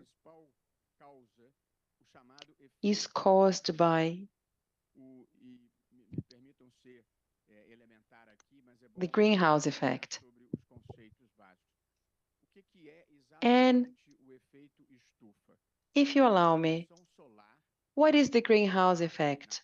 Solar radiation reaches Earth, so heat coming from the sun hits the Earth and is sent back to the atmosphere. Some of the heat stays in the atmosphere because of these gases that are known as greenhouse gases that exist naturally in the environment and that are very important to keep the global temperature adapted to human life.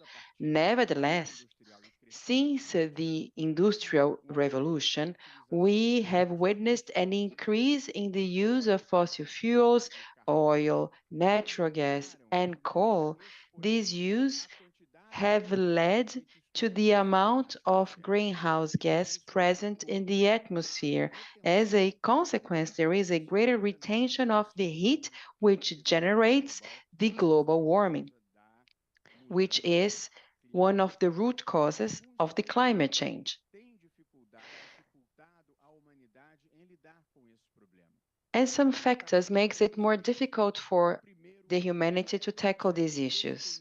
First of all, a lack of knowledge combined with a denialism. Despite the fact that almost each and every scientist recognizes there is a problem and that this problem is the result of human action. Another difficulty we face in tackling global warming and climate change is that the impact of emissions and deforestation will bring about effects in 20-25-year time in the future. As a consequence, there are no political incentives that would allow the decision-taking that are so urgent.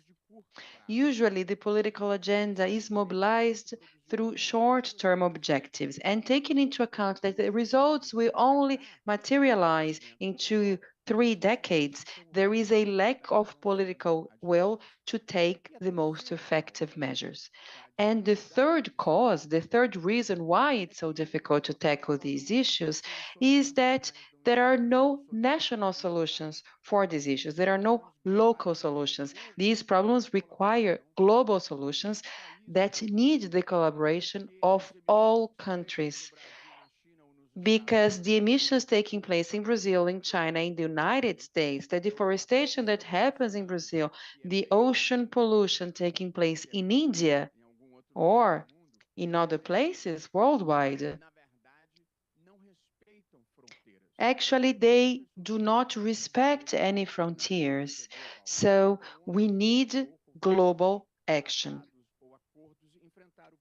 The United Nations has tried 3 times at least to tackle the issue: the Framework Convention, the Kyoto Protocol as of 97, and the Paris Agreement as of 2015 that set forth the NDCs, the National Determined Contribution. So each country will adopt a target in terms of deforestation reductions and emissions reductions in order to contribute to the mitigation of the global warming.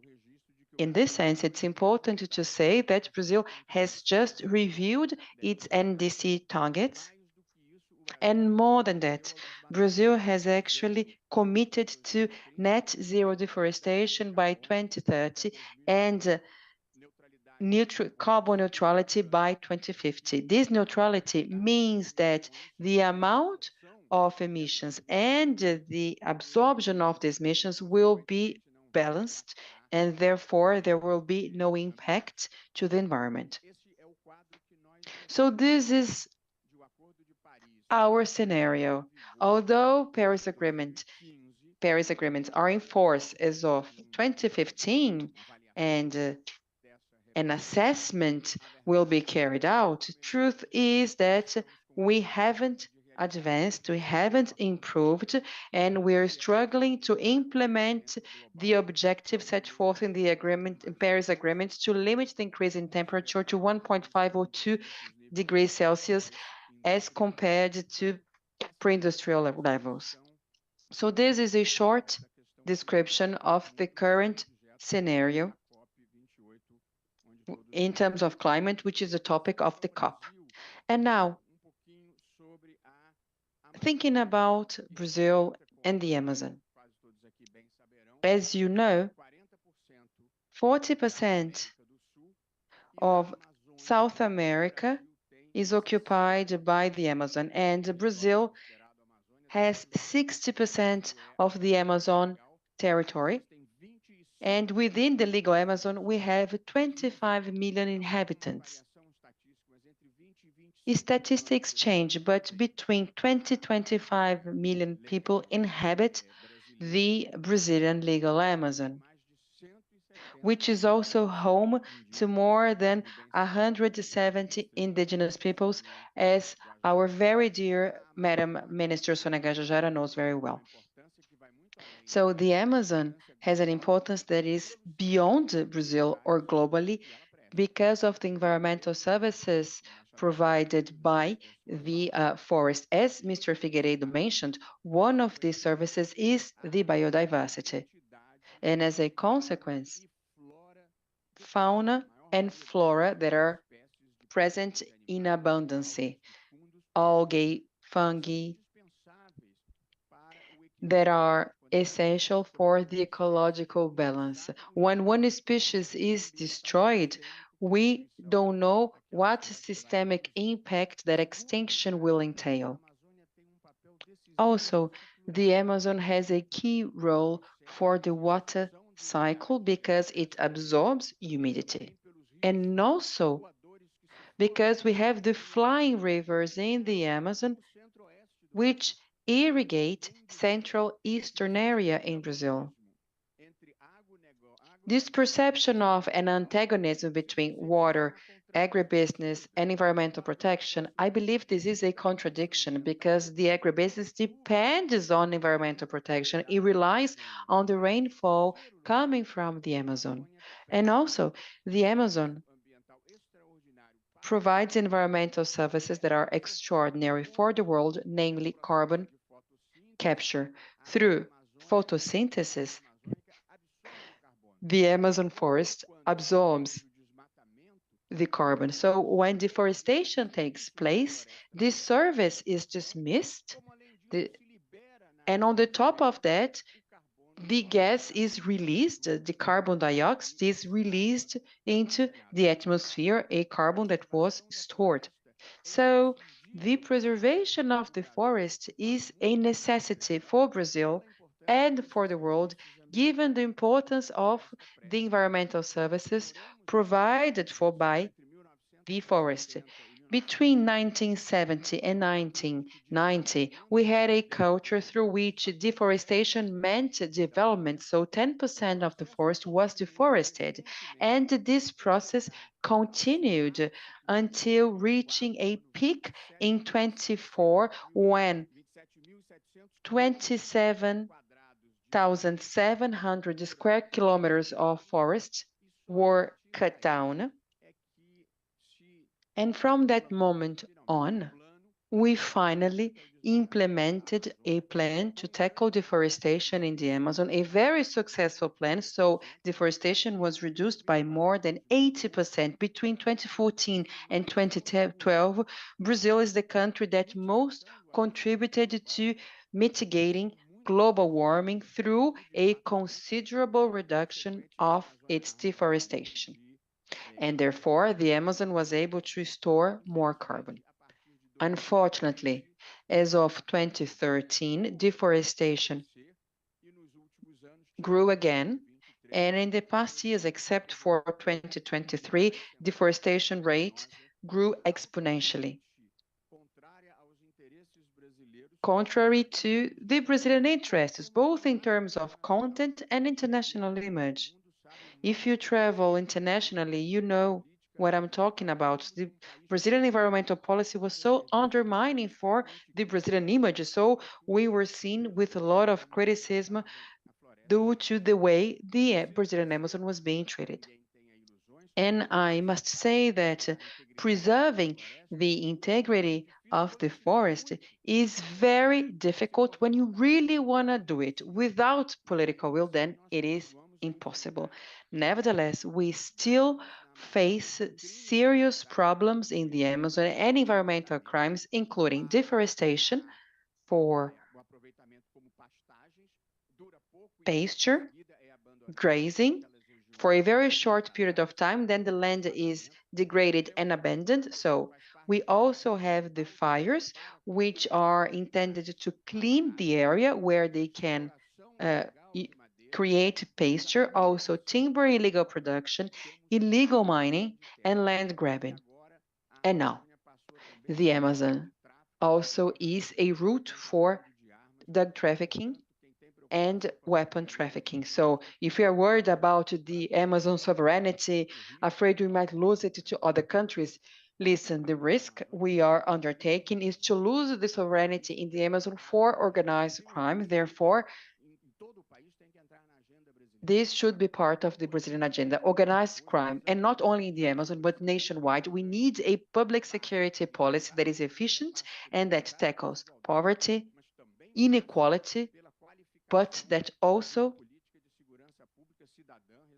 creates a public security policy that is respectful and mindful of human rights, but effective. I travel all over Brazil, and the poor population, they need public security, they like public security, so we cannot forget it. The crime is expanding and beginning to contaminate the institutions. To close the topic on the Amazon, there is a consensus in the sense that the forest preservation should also allow peoples in the forest to have access to livelihoods and revenue.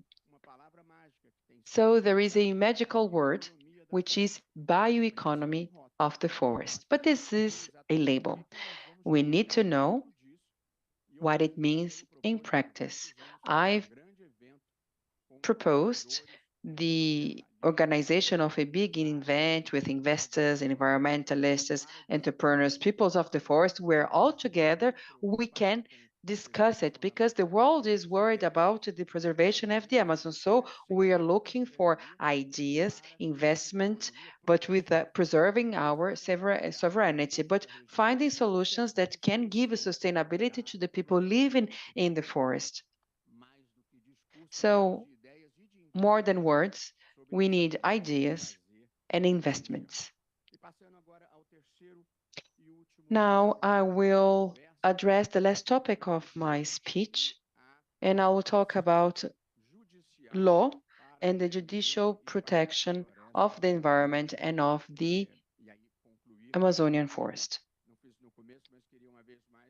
And if you allow me, I would like to make a compliment to my very dear friend and Professor Antonio Herman Benjamin. He's an environmentalist since very, very long time. When he came to us and he was speaking about the environment, everybody was saying, oh, come on, he comes back again to talk about the environment. And you see today, he's very much recognized, and the environmental issue is at the center of the Brazilian debate. And the awareness of a problem is the first step to tackle it. And I believe that we owe a lot to Antonio Herman Benjamin because he was a key leader in this area in Brazil. And now I would like to discuss about the role of the judiciary and of the law on this matter.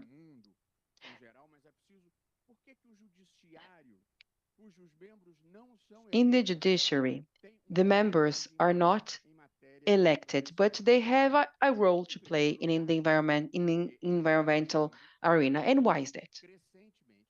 Worldwide, more and more,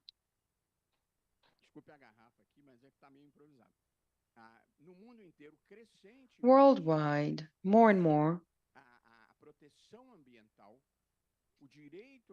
the environmental protection, the right to a balanced environment is seen as a fundamental right, as a human right. And of course that the protection of human rights and fundamental rights are the subject of the judiciary. This is one of the reasons why. The second reason why the judiciary has a role to play is the fact that the mainstream politics is not always encouraged and willing to tackle global warming and climate change for the reasons I described at the beginning, which is the fact that the results will only take place in the future. So one administration leaves the problem to be solved by the next generation, by the next administration, and it never ends. And there is a third reason why the judiciary has a role to play. You see, we should hear the ones who are there speaking, but in life, you also have to listen to the ones who are silent. And the environmental protection involves the protection of the next generation. So we shall protect the ones that are not born yet, or the children, people who do not vote and people who do not have a voice. And the mainstream politics usually do not protect the ones that do not have a voice or do not have the right to vote. So it is incumbent upon the judiciary to take on this role because as the judiciary does not depend on elections and on votes, it can effectively assume the role of protecting these that are not born yet, the future generations. So this is a fundamental right. And worldwide, there is an inertia of the public spheres in this sense. And of course, there is the intergenerational justice, meaning the protection of the interests of who are not there cannot be subject to mainstream politics. So these are some of the reasons why the judiciary has the right to intervene and that somehow change the behavior of the judiciary globally because the actions they were more political. So measures and initiatives that led the executive and the legislative to act, they were not making effect because it was seen as a political issue, but there is a shift in the perception of this area, and not only in Brazil, but worldwide. Even in the United States, they have a quite conservative interpretation of the role of the judiciary in environmental issues. We have been seeing some decisions that are very important in the Netherlands, the Human Rights Inter-American Court likewise. And we are now waiting for a decision that is going to be taken by the European Court of Human Rights that are going to adjudicate a request made by Portuguese citizens in this sense. And here in Brazil, we had some very important decisions taken by the Supreme Court. I was the rapporteur of the Climate Fund, and our Justice Rosa Weber adjudicated the Green Amazon Fund. So the Supreme Court decided that, one, the environmental protection is not a political matter, it is a matter of fundamental rights. Therefore, the public power has the obligation to act according to the legislation, to the Constitution. So we cannot have money not being allocated to projects, and we cannot have a contingency plan when it comes to the climate change. This cash must be allocated to projects, and I think that these decisions were very important. There are matters pending judgment. We are in the beginning of the discussions. On Wednesday, we heard the first arguments about the constitutional accountability of environmental related matters.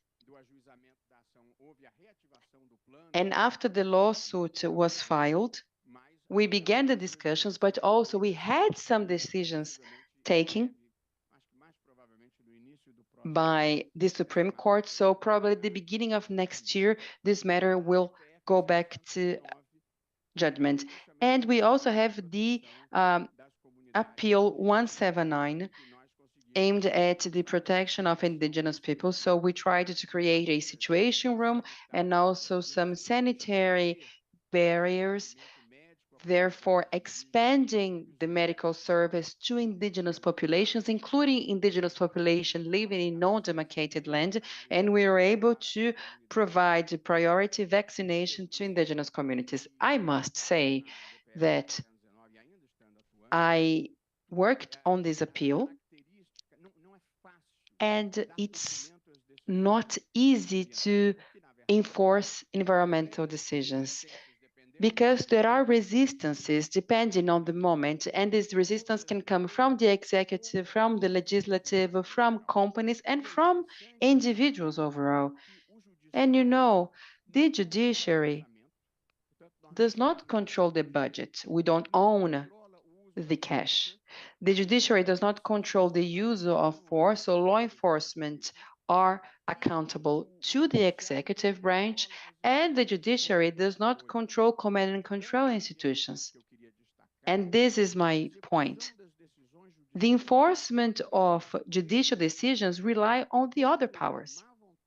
And when there is no will or lack of interests in the other powers, it is very difficult to have these decisions being enforced. We determined the eviction of an indigenous area. It was a secret operation in the fight against mining, and the Minister of Justice at the time disclosed and published this order on the newspaper. So you can see how difficult it is, and the conflict of interests that we might come across in this area. And again, in the context of this appeal, we are trying to have an eviction of an occupied territory in the state of Pará, and we are being faced with a lot of resistance from politicians that do not want this indigenous area to be granted for indigenous population, because indigenous lands cannot be invaded and cannot be occupied for the purposes of illegal mining. So the eviction is not taking place.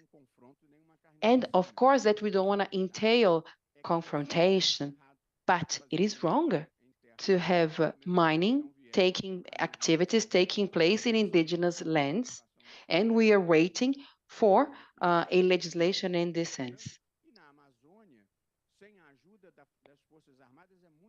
In the Amazon, it's very difficult to make anything without support from the law enforcement. We depend on the logistics of the law enforcement, so the law enforcement needs to help. It's not simple and it's not cheap. That's why I said at the beginning, it is difficult when there is political will, even so more difficult if there is a lack of this political will. So we discussed the environmental issue, the Amazon, and the role the judiciary can play and is trying to play in Brazil and worldwide on this topic. I'm confident that Brazil, and I believe this COP might be the beginning of the process, Brazil is destined to be one of the most important environmental leadership in the world.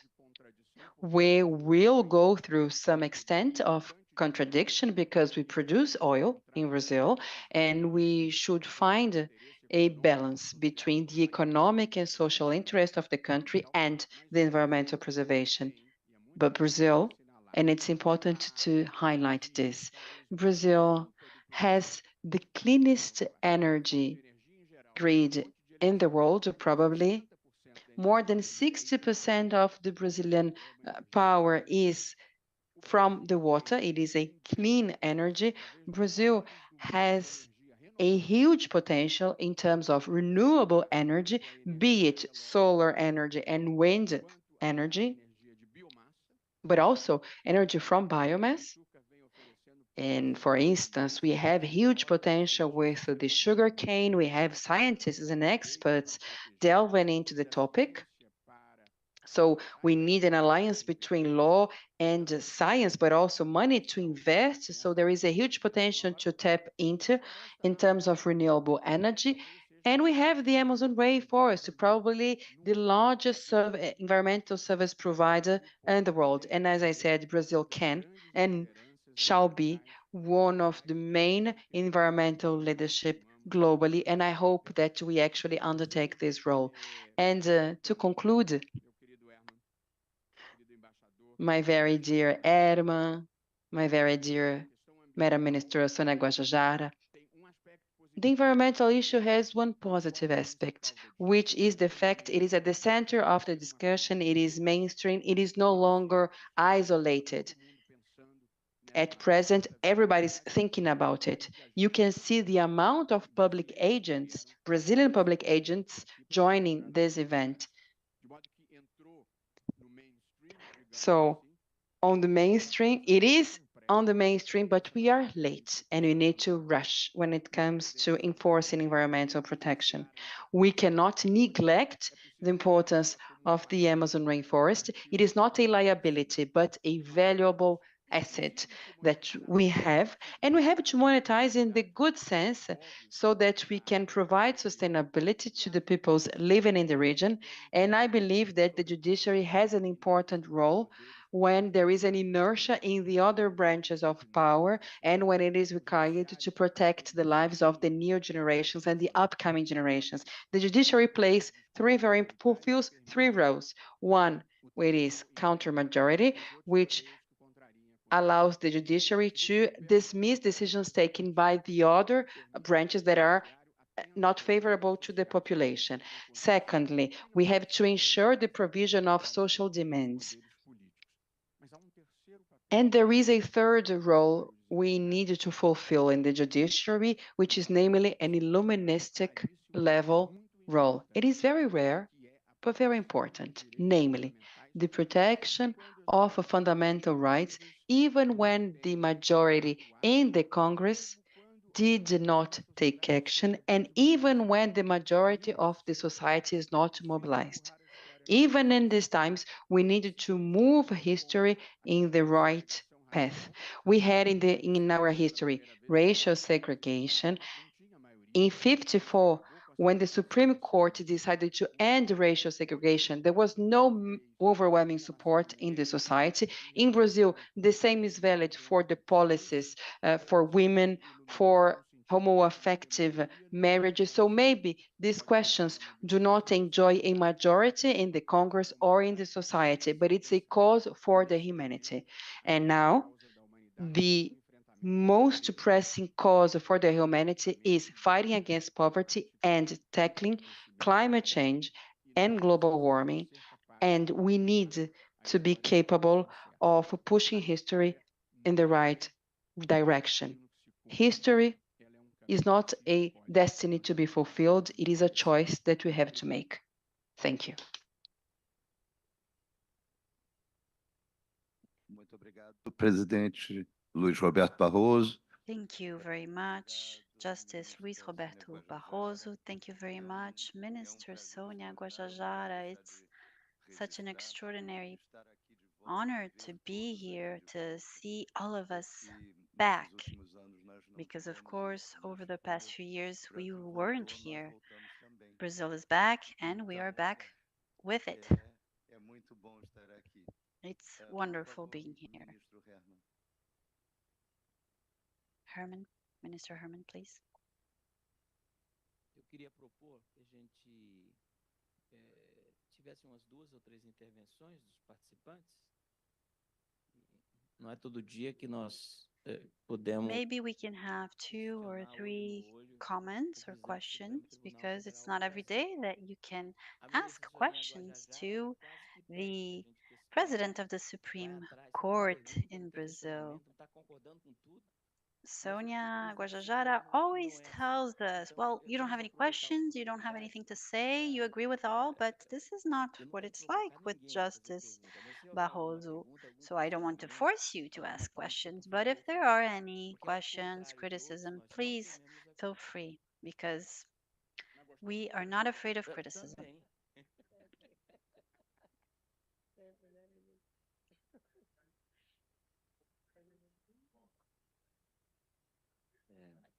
Obrigado, ministro. Obrigado a todos pela intervenção. Thank you, Minister, Justice.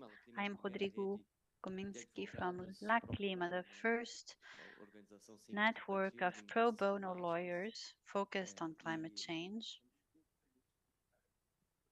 Eu queria, agradecendo, entender pouquinho também. I'd like to thank you, but I also would like to understand a little bit more how climate negotiations can be updated, because there are many topics that are debated in parallel to what we do on our daily basis, the work we do in our courts, and the work the executive does. Como que vocês eventualmente entendem as pautas, como por exemplo, essa pauta do phase out de combustíveis fósseis? How do you see other debates, for instance, the phasing out of fossil fuels, the debate about just energy transition, and also looking at what happened in the city of Maceió recently? How can that be part of your work in the judiciary? It takes a long time to be able to do anything in our day-to-day basis, and of course, your interaction with the executive. Thank you very much. And thank you for all your contributions. Olha, o judiciário tem o seu conjunto próprio de questões. Well, the judiciary has its own issues. There is a political dimension that doesn't go through the judiciary branch. Some decisions are political decisions. The country is about to make an important political decision, which is precisely about allowing or not for oil to be explored close to the equator line. And why is this a political decision? Why do I say that? Because it has to do with 2 constitutional values. First, environmental protection, which is an important constitutional value. And on the other side of it, you have social economic development and fighting poverty. So the question is, you have a certain amount of wealth that other countries are exploring. We have high numbers in terms of poverty in Brazil. Should we or should we not explore oil in this geographic region? And of course, on the other side, you have this other agenda that has to do with phasing out fossil fuels. So should we at this point in time increase production of oil in our country? And it's a difficult decision because we don't have a solution that's called for, even in our constitution. There are 2 opposing values that we need to weigh. I think that decision belongs to the political sphere. I think this major decision, in my opinion, doesn't have to go through the judiciary branch. Of course, someone can propose a suit. However, adequadas para tomar then you have to esse say, tipo de or actually, then you will have to consider if it is judges that will make this decision, if they are the most appropriate for a decision like this one. As a citizen, I can have my own opinion, but as president of the Supreme Court, it's not my role to get involved in the political discussion. However, I do recognize that it is an important and it is a tragic choice because there is no good solution. Whatever you decide, you will have a loss. The cost of this opportunity is high. Unfortunately, this is a decision that needs to be made by by the executive branch. It's a political decision. I have my fair share of problems to solve because I was told that we will probably get evicted from here. I think it's appropriate to use this term. They're going to evict us soon enough. So before I give the floor to Maria and Mariana, and I'm sure they have a lot to add to the debate, I want to say that today in Brazil, before we speak, we need to define the parameters. So what are the assumptions? Unfortunately, in our country today, it's a bit schizophrenic. It seems like we're just trying to find conflict wherever it might be. Conflict is normal for us judges. It's what we do every single day, breakfast, lunch, dinner. It's conflict. But what we're witnessing, and this is the harm that our opinions can have, is a lack of understanding. Either because we're inventing conflicts what they do not exist today. This is what we're doing in Brazil today, but it's interesting to maybe create conflict there. And a lot of the time we do the opposite. We deny conflict, but it's obvious. It's obviously there, which is the case for indigenous peoples.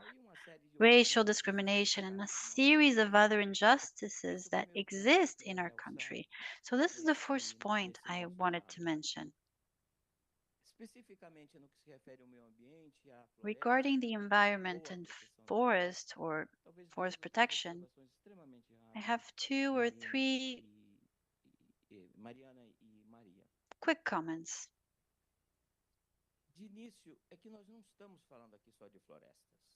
We are not just talking about forests here, and I think Sonia and Barroso himself mentioned this. We're talking about Brazilian flora. We're talking about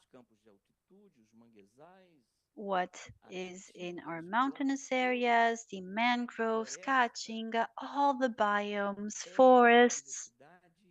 We're talking about Brazilian botanical biodiversity. We cannot protect just the forest, especially because the forest is not separate from all the rest.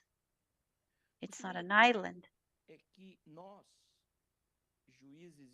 The second point is that us, as judges and people of law, we do not protect flora, and I went from forest to flora, for flora's sake. We protect flora juridically, judicially, because in flora lies human knowledge, and it brings aspects that are intangible, such as language.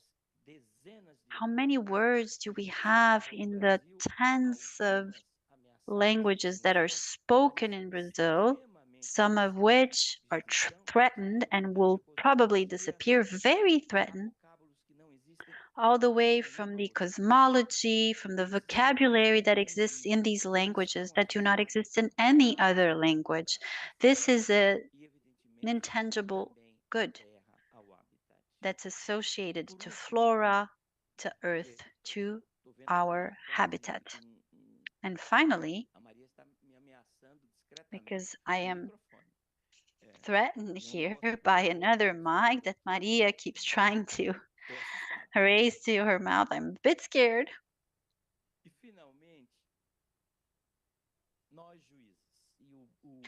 And finally, as judges and my dear friend Justice Roberto Barroso has said this very well.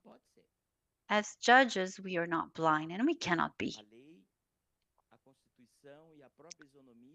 The law, the Constitution requires us to keep our eyes open.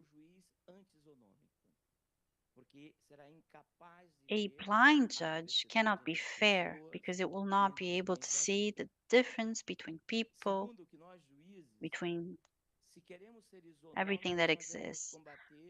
Also, if we want to be fair as judges, we have to fight a speech that is unequal. So, for instance, when we talk about the occupation of private land versus the occupation of indigenous land, for the private land, when you occupy it, it's considered a criminal act, a highly criminal act.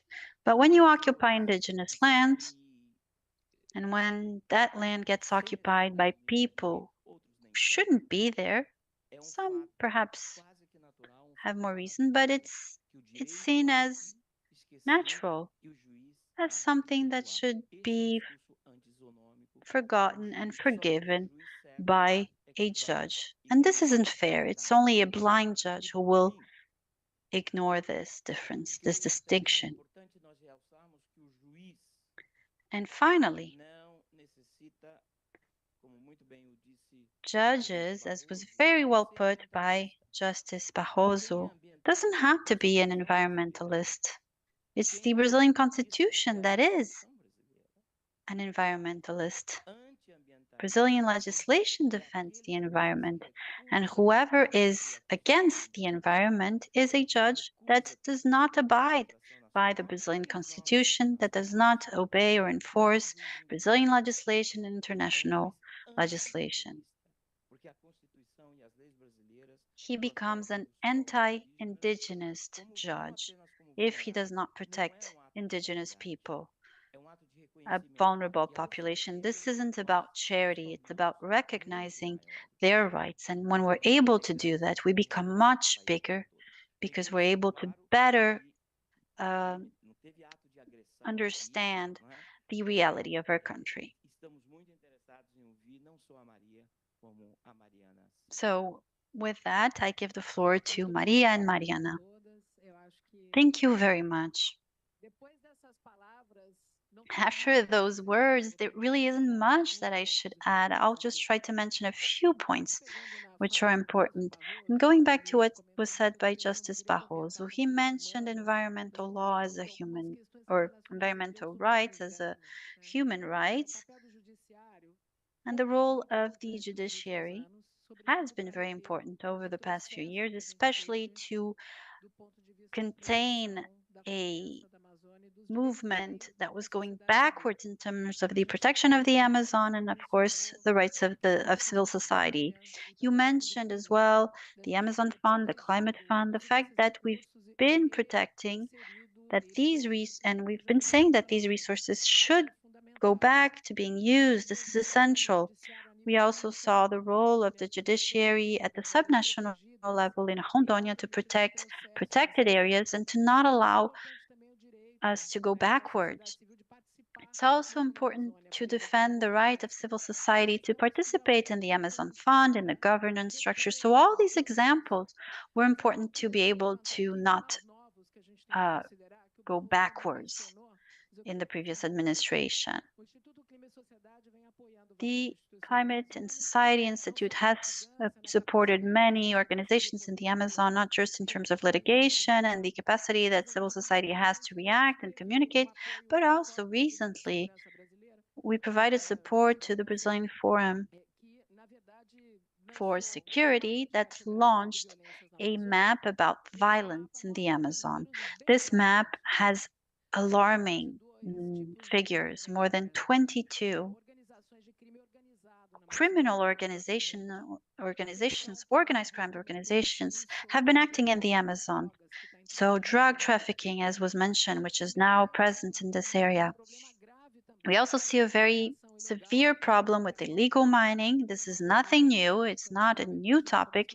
It was very much talked about at the beginning of the year, but it continues to happen. And it's very much linked now to organized crime. And this isn't a Brazilian problem, it's a Brazilian that affects the entire Amazon region, all other countries as well. And the judiciary branch has an important role. We need to talk more about it. We need to be in better dialogue. We also have technical work that's necessary to be done with the executive branch, but also how can we promote more transparency? For example, in the investments, making them linked to the environment, looking at cases of money laundering, and also how can we assure and enforce the law? Working as well with local society so that it can draw more attention to the problems that they're facing. So when we talk about socio-bioeconomy, it's not a problem that society is suffering from, the environment is suffering as well, a lack of economic development possibilities in the region. That also hinders investment. That also creates a judicial insecurity problem of being able to work in the area. And this is something we need to get solved if we want to unleash the potential, which we're trying to do here at this conference, drawing attention to the huge potential we have, not just in Brazil for bioeconomy as an alternative to other economic activities. Lots of these activities are criminal activities, illegal activities, so that the population can have some kind of income and we can better value forest, its conservation, and all the potential that it has. So I'm going to give the floor to Maria because I know we don't have a lot of time.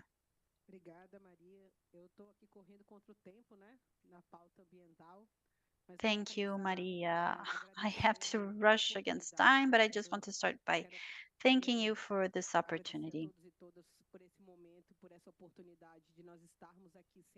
Thank you all for the opportunity of being here, sitting together at a COP, showing that Brazil is back. How we're so happy to be sitting here next to a reference in this area, Minister Herman Benjamin. He is the biggest reference for environmental law, not just nationally, but internationally.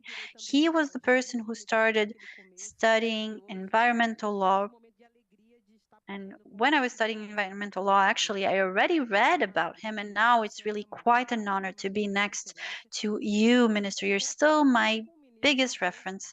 And of course, to have Justice Barroso, an important partner of ours, of the communities and everything they defend. So at the Attorney General Office, we are very happy to be able to be here. I'd like to thank my minister, Jorge Messias, who has allowed me to participate and to represent the Attorney General Office, and that has a huge responsibility in terms of being the focal point to create transversal public policies. You cannot do environmental law if you stay within a box. If you have to go beyond geographic limitations, borders, and this is the opportunity we have here.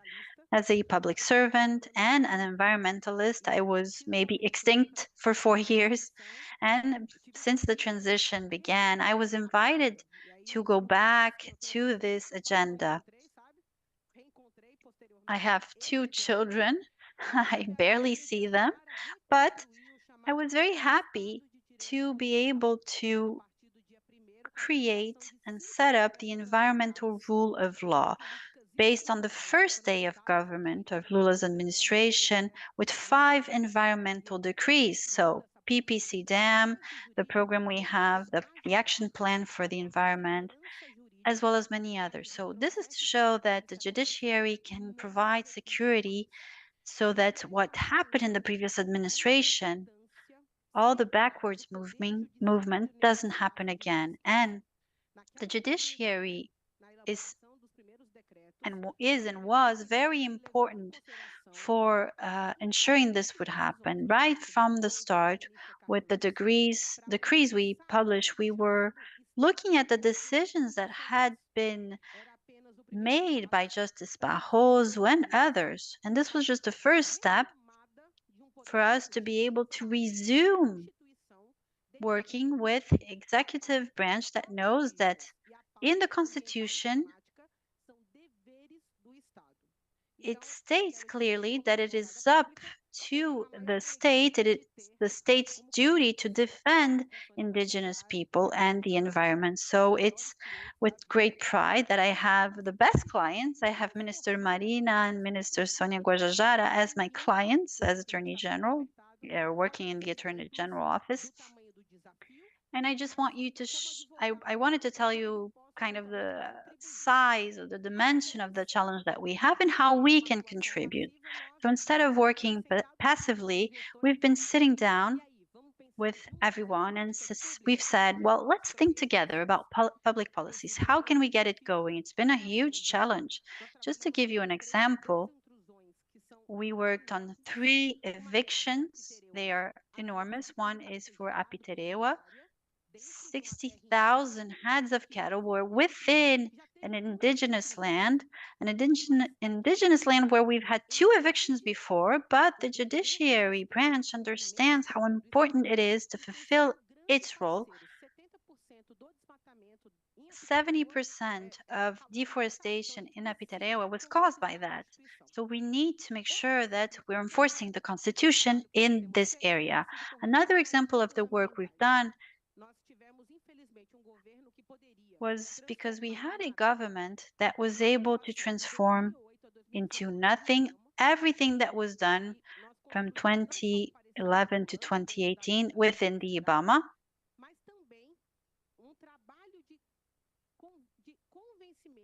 And we had to work to convince the judiciary how important it is to be able to have police forces to act against deforestation. The impact of this was 19.1 million reais, but beyond that, this has to do with the role of these agents. They go to the field and they put their lives at stake because they believe that preservation is essential for us as a country and for the entire world. So when I'm there, as a lawyer, I try to keep in mind all the difficulties that people have on the field. It moves me. I'm just a lawyer. I would love to do what they do. And we've proposed a series of judiciary actions to make sure that we cannot allow these crimes to happen. So we've had seizures. We're now trying to transform these restrictions, all that we've seized, into trees. We want to abide by the NDCs, we want to meet the targets, but we want also more quality in terms of the environment. Just to close, because we don't have a lot of time, climate litigation is back on the debate within our Attorney General office. We want to go back to filing new suits to make sure that these big deforesters who think that crime compensates will understand that it no longer compensates, but with a shift in terms of our posture. A little before COP, we made an agreement with a youth group that wanted to file a suit against what they call the pedalada climática. I need to be able to recognize the importance of this youth and the fact that they're proposing a lawsuit. And I need to make sure they're participating in the construction of the public policy. And I'm very happy to say that every single day I can barely go to sleep because I'm so happy to help in the process.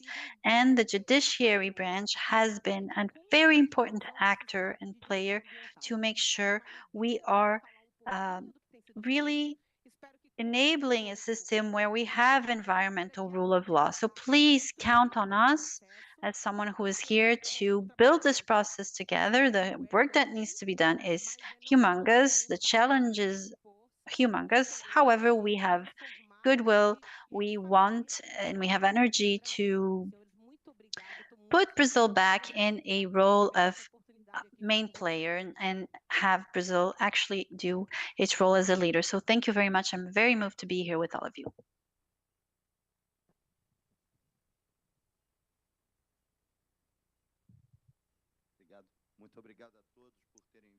Thank you very much, everyone. What a pleasure to have you, and an extraordinary privilege to share the panel with distinguished panelists that are so important for the Brazilian pathway, which is a civilizational one, which includes the protection of the environment and the fight against climate change. Thank you and good afternoon, everyone.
Boa tarde a todos. Olá. Good afternoon, everyone.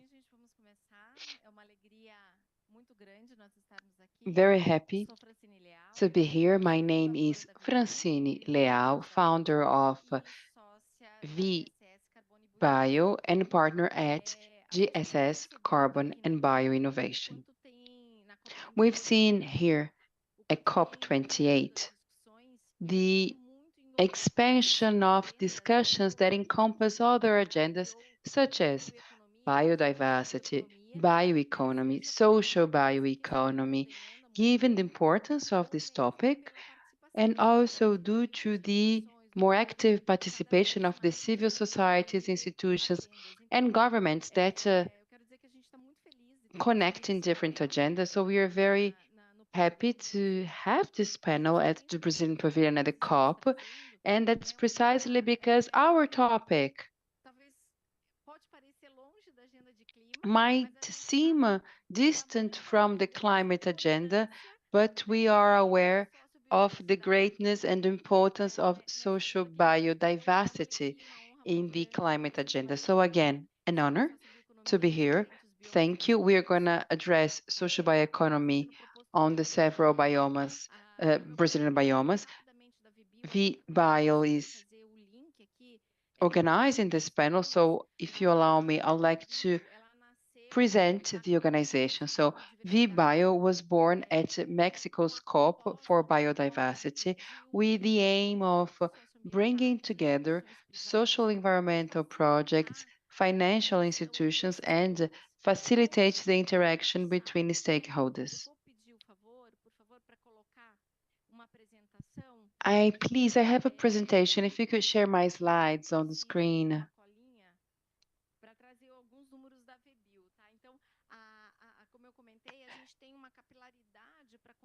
As I told you, we have a capillarity that allows us to connect associations, NGO, cooperatives all over Brazil. I have some figures. If you could skip to the other slide. Oh, it's me. Okay, I am going to skip. I'm so sorry. Here, our network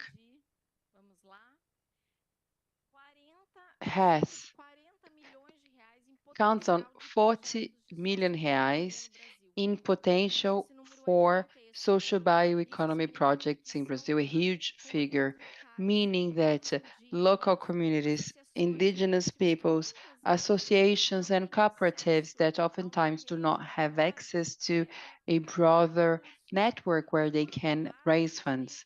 And on the other hand, there are numberless institutions, countless institutions and private organizations that would like to support projects via regulated mechanisms such as the biodiversity law, sharing of benefits, corporate targets, but they don't know where to find good projects. And also, sometimes these companies do not have a team that will follow and accompany this project. So V-Bio connects all the dots. And today we have more than 150 native species that are protected and more than 500 proponents that have been certified and mapped in our network, 355 communities that have been mapped, and we operate in 5 Brazilian biomes. Our objective was to show some projects, but then we have a biosocial economy panel and we don't have representatives from local communities. Well, they're not here because we're not able to bring them, but we have some testimonials.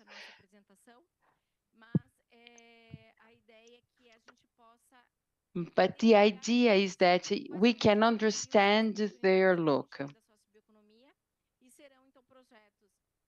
So we wanted to show you projects in the Atlantic Forest, Cerrado, Pantanal, the Amazon, and the Marine biome.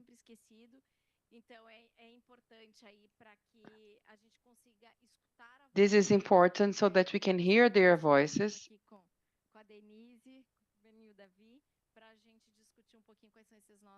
potenciais.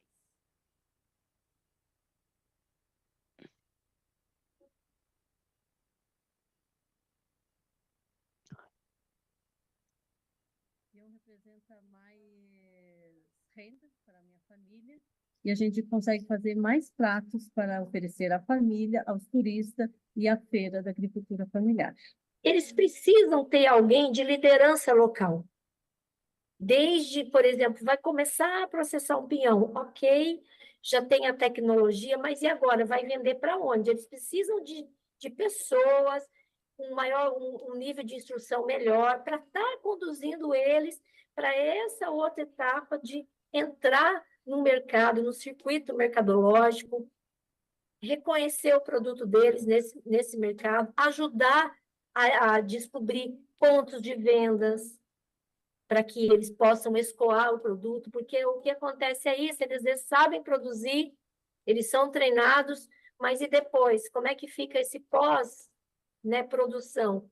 Aonde que vai colocar esse produto? Se eles estão conservando recursos naturais, que são os recursos, né, que promovem o sequestro do carbono, eles estão ajudando a manter as florestas ativas, né, em pé.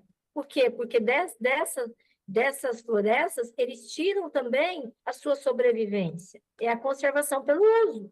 Então, oferecer para eles oportunidades de uso da terra mais viáveis e promovendo ainda a conservação dos biomas. A conservação pelo uso é a saída, é o caminho da bioeconomia, né? Nós usamos o nosso conhecimento da floresta utilizando de uma maneira que a gente não pode derrubar as matas e nem possa derrubar as árvores.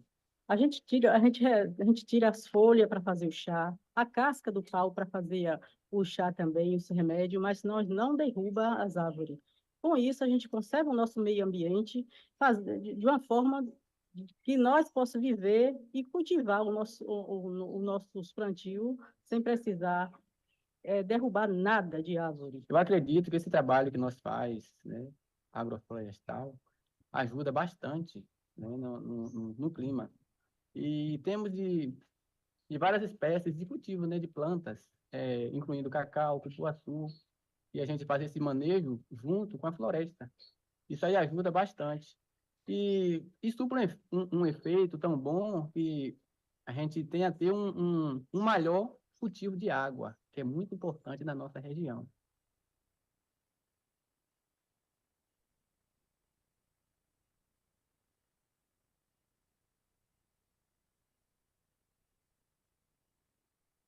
Trabalha com a espécie que é a Epineia pseudomuciformes, que é uma macroalga vermelha, nativa de toda a costa brasileira. E nós trabalhamos técnicas para melhorar o cultivo dessa macroalga e trazer outras atividades para agregar valor de impacto socioambiental positivo para essa atividade, como, por exemplo, o ecoturismo com parcerias. O projeto de se trabalhar o cultivo da epineia hoje chega numa boa hora, até porque o mundo está tomando a consciência que é preciso se fazer alguma coisa pelos oceanos. E se a gente já dá início a esse trabalho de novo, isso é muito bom para o nosso estado, para o turismo e para o planeta, né? Existe uma ausência muito grande de políticas públicas para que a gente possa se dar de conta da importância desses recursos que o mar pode oferecer para as futuras gerações, né? O cultivo de alga não pode acabar no nosso Nordeste, no nosso país. Tem que crescer o cultivo da alga, o cultivo de outros organismos aquáticos, crescer a consciência, preservação dos oceanos, da limpeza das praias, tudo isso, né? Legal, né? Acho que a gente vai, para não deixar ninguém cansado, vou passar 2 videozinhos, cada bioma aqui, de cada vez. So I will show a video for each biome. But I don't want to get too tired either. So I'd like to ask a question to Denise. You have a very interesting background. You worked in banks, in the private sector before. You are one of the advisors of the Global Compact, and now all of our projects are based on SDGs, and I believe that this makes these projects very relevant because it is okay to draft a project, but how can we ensure we are bringing results? Because we were discussing what's the relationship between biodiversity and the violence against women. You see, if you could tell about your experience a bit.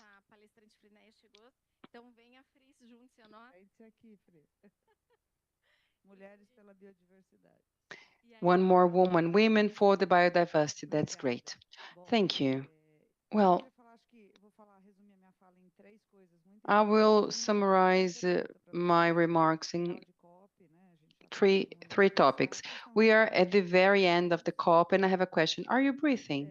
All of you, can you breathe? Yeah. Why is this question interesting? Let me go from biodiversity to SDGs. Most of us are breathing, and we don't think where the oxygen comes from. And no life in Earth would be possible, and this is a technology that is managed by oceans and forests. So what's the importance of biodiversity in fighting the outcomes of climate change? Is the crisis and the loss of biodiversity in a country that is so wealthy in terms of biodiversity. And these are key to fight against the effects of climate change. And one of the biomes is the Amazon rainforest. And without the biome, struggle and fight climate change. And what is the connection with the SDGs? Oftentimes people ask, is there a biodiversity SDG? And my reply is, there is not one, but several. When you're talking about life underground, life in the water, well, this is all about biodiversity. And again, as you mentioned, there is a reference that I like very much, is that it is the target, and I contributed for the target, is the checklist SDG, as we say.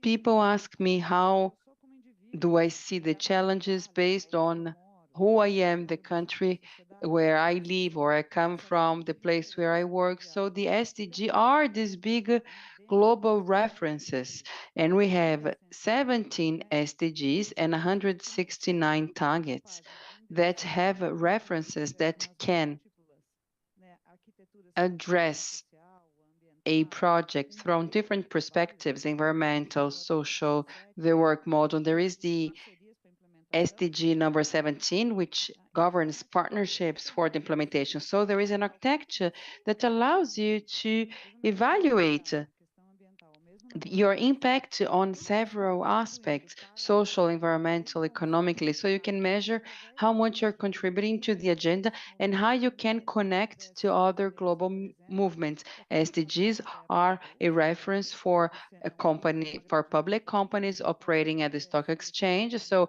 if you operate in the financial market, you have to declare and state what SDGs you have and what you are doing to improve. And more, they are part of an architecture of knowledge that ranges from education until business activities, going through government planning. And here we are in a climate conference, and the SDGs are one of the main references. So it is important to have these architectures that are consensual, that have been agreed upon, and that are connected with economic activities. So based on my life experience, on my background, I can adopt an SDG and I can assign KPIs. And we can see what is our metrics of success, of what economy means. So there are several SDGs addressing development, hunger, human rights. So when I discuss about this global agenda, I believe human rights are mainstream and cross-sectional, and when it comes to social bioeconomy, social biodiversity, it is all interconnected. And more than that, when we join such an event or when we join projects as the one you presented, we have to bear in mind the SDG number 17. Before we had the objectives of the millennium, and then we had this new version, and we have the partnerships for the implementation. It's the last SDG that was included because the architecture of partnership will allow us to scale up the change. Now that we don't have much time to contain the effects of climate change and to deal with the economic model that we have and that put us in this situation, and also to redesign the scenario. So we have 7 years and counting. In certain SDGs, we are going very well, not so much in others, but when it comes to redesigning the economy, an economy that privileges the nature, so this is certainly something that encompasses all SDGs. Thank you, that's it. And when we see the videos of the projects, this is very clear. Before giving the floor to Fabiola, I will show 2 more videos so that we can get inspired from the images and the opportunities and also the challenges, because I want to hear from the next panelist about the challenges.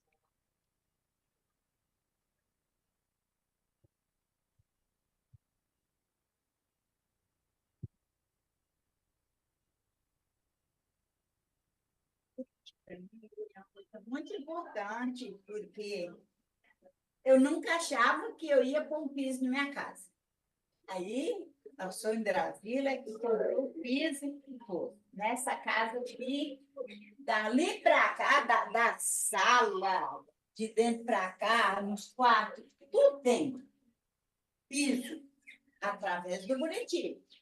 O extrativismo valoriza a nossa estadia aqui na região e, principalmente, contribui muito com a questão do meio ambiente, né? A preservação ambiental, porque a partir do momento que a família percebe que aquela planta vai produzir renda todos os anos, ao invés de produzir carvão, produzir uma única vez, que vai produzir todos os anos. E aí vai gerar aquela expectativa de tentar produzir mais pés de piqui, de replantar, de criar mais piqui. O projeto ele tem diversas metas, mas ao final do projeto o que a gente pretende é que a gente tenha famílias cadastradas, produzindo, gerando renda e, sobretudo, preservando o meio ambiente. Existe uma expectativa de que, em algumas áreas onde existe um dano maior, a gente consiga estar recuperando essas áreas por meio do plantio de novas plantas, de novas mudas, sobretudo a muda do Buriti. Existe a necessidade, de fato, da gente estar colocando em prática as boas práticas de cultivo, de coleta e do manejo. A gente identifica em alguns locais o fogo, ele é inimigo, o agricultor usa ele como uma das ferramentas de limpeza, mas ele acaba sendo um inimigo não só do meio ambiente, como do agricultor e colocando em xeque a própria produção. Então, de fato, existe uma necessidade do trabalho ser continuado na construção de conhecimento por meio de capacitações que venha trabalhar a questão de uso de matéria orgânica, colheita do fruto em tempo certo e o controle do fogo, que nesse caso, principalmente nessas veredas, ele deve ser abolido ou muito bem trabalhado.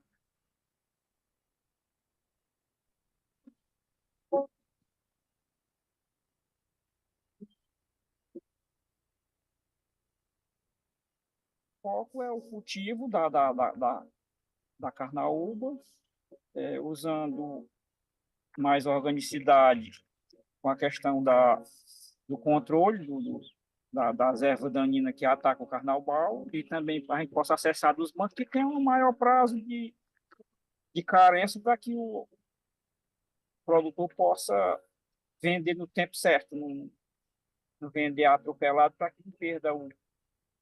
E o outro é utilizar os recursos naturais, no caso a bagana e até mesmo o olho da carnaubeira para ajudar na questão do artesanato, aumentando assim os recursos. A gente tem que estar organizado para ver a nossa produção, porque eu chegar lá pedir recurso lá no banco, e, ó, banco, eu quero aqui 200 mil para investir na minha produção da carnaúba. Aí o banco vai precisar de quê? Vai precisar saber quanto é que eu tenho de palha, quanto é que eu produzo por ano, qual é a minha renda, para poder me emprestar esse dinheiro.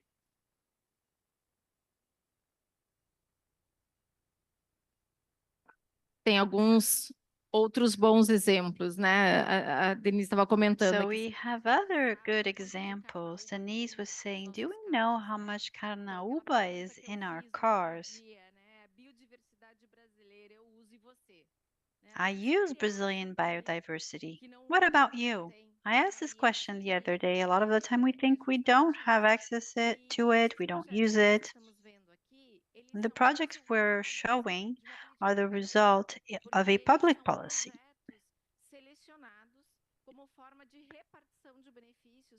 They have been selected as a way to share benefits according to the Brazilian biodiversity law. So this is how VBO was created. It took some years to have the first projects executed. So we had been waiting since 2016, and it is only this year that we were able to start working with the communities, and the videos you're seeing are the result of our work. So let me go to you, Fabiola. You're responsible for forests within the Ministry of the Environment. Although benefit sharing is not your day-to-day work, we know that the relationship between climate, biodiversity, the proposition of public policies to support bioeconomy is one that you're looking at. Can you tell us a bit about the challenges you're facing? Thank you very much. First, I'd like to congratulate you.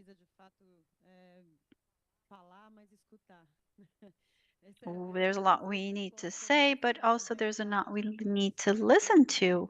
Sometimes we come to these events, we talk a lot, and we don't hear, or we don't listen much. And also listening from different voices. It's happened more and more, but at this COP we had good representation of indigenous communities, of traditional peoples. So we want to access these voices and let's use that technology to be able to get there.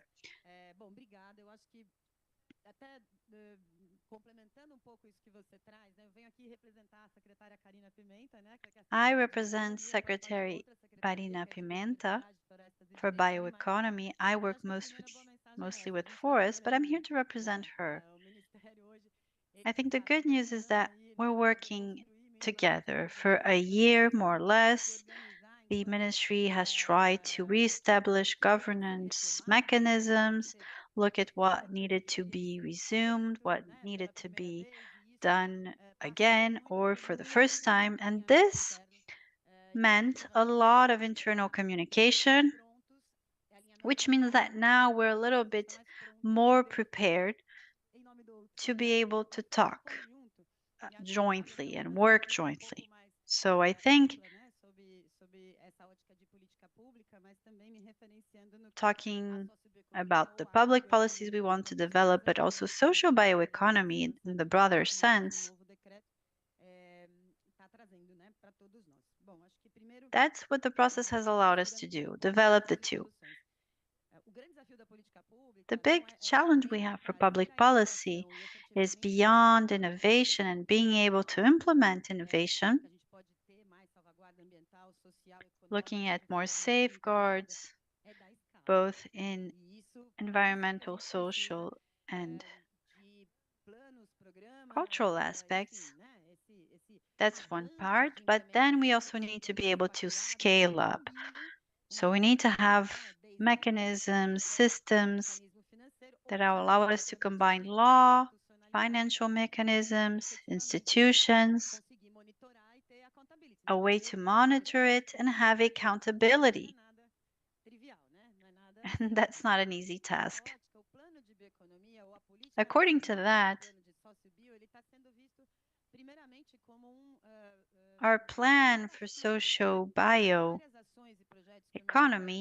is an umbrella term for very many actions that we've tried to implement to try and make it feasible for a type of economy that so far had not been on the radar in terms of the macro and micro decisions that need to be made in the country. A lot of the time, the private sector gets there faster, multilateralism as well, but in terms of Brazilian macroeconomics and micro in some aspects, our input and product mix, which defines our policies in terms of credit and others, it doesn't differentiate into two categories: products that conserve forests, those that don't, products that restore forests from those that don't. So the environmental taxonomy plan, which is very linked to our bioeconomy plan, because the Ministry of the Environment is very well integrated with the Ministry of Finance to work on these mechanisms and develop two plans.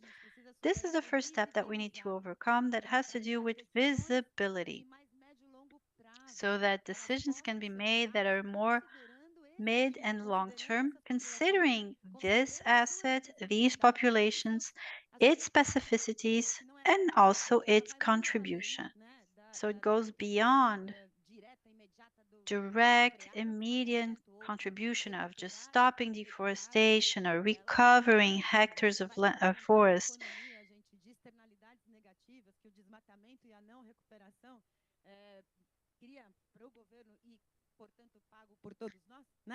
So this basically is going to allow us to recover areas that we all pay the price, all of us citizens. So recovering springs, forests, etc. So that's the role of social bioeconomy.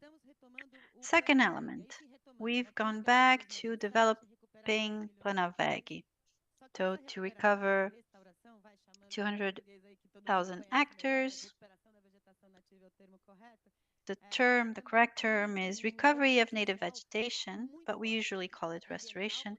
And it has a very important goal, an environmental one, an economic one, but also a social goal that's important. I have the word in English. We did some work with the ILO to look at how to recover 12 million hectares and what that represents in economic terms and in terms of job generation. So we try to involve communities, to have them participate in the technical networks that we are creating, because we have to talk about technical assistance, developing seeds, seedlings, nurseries, etc. And we need to have this overview of restoration and conservation as not costs, but rather investments, creating a new cycle to allow for all to understand what the standing forest is and how it needs to be a pillar of a new development, of a new economic development. We had a very good law, a program that for a long time worked well, not just for illegal timber, but for other areas. So really it's a system-wide perception, and we had this program, but it was revoked by the previous administration. And our observatory of family agriculture tells us not only to recover the program, but they sent us a letter, and I can show you this letter if you want, basically, the letter states precisely what needs to be done. We know what needs to be done, but we're hearing from them exactly the same thing. So now we're getting very well organized with the Environment Secretariat and the Indigenous and Traditional People Secretariat to get the decree back, not only get it back, but actually rebuild it based on our perspective in 2023. What does it mean to manage the forest? Now, and finally, the integration, which is beyond the role of the ministry, which is why there's another session here next door about agribusiness and sustainable agriculture. We have a focus to develop family agriculture on settlements out of the private land and in terms of farming, family farming. It's one of the biggest liabilities we have to be able to enforce the forest code. And the benefits, if we are able to restore the forest code in terms of social biodiversity, is enormous. So we need to get them involved. We need a series of mechanisms to regularize their situation, because today we have a vicious cycle. So let me talk about how we can maybe find a solution to that. The fact that they're not in a regular situation in terms of their ownership, the fact that they're very exposed to deforestation leads their land to be embargoed, and then they don't have access to credit and they can never escape the situation. So we're thinking about means of organization, forest management being one of them, combined with the removal of the embargoes, access to credit, a specialized credit for their line of work, but that allows them to be inserted as economic players rather than just beneficiaries.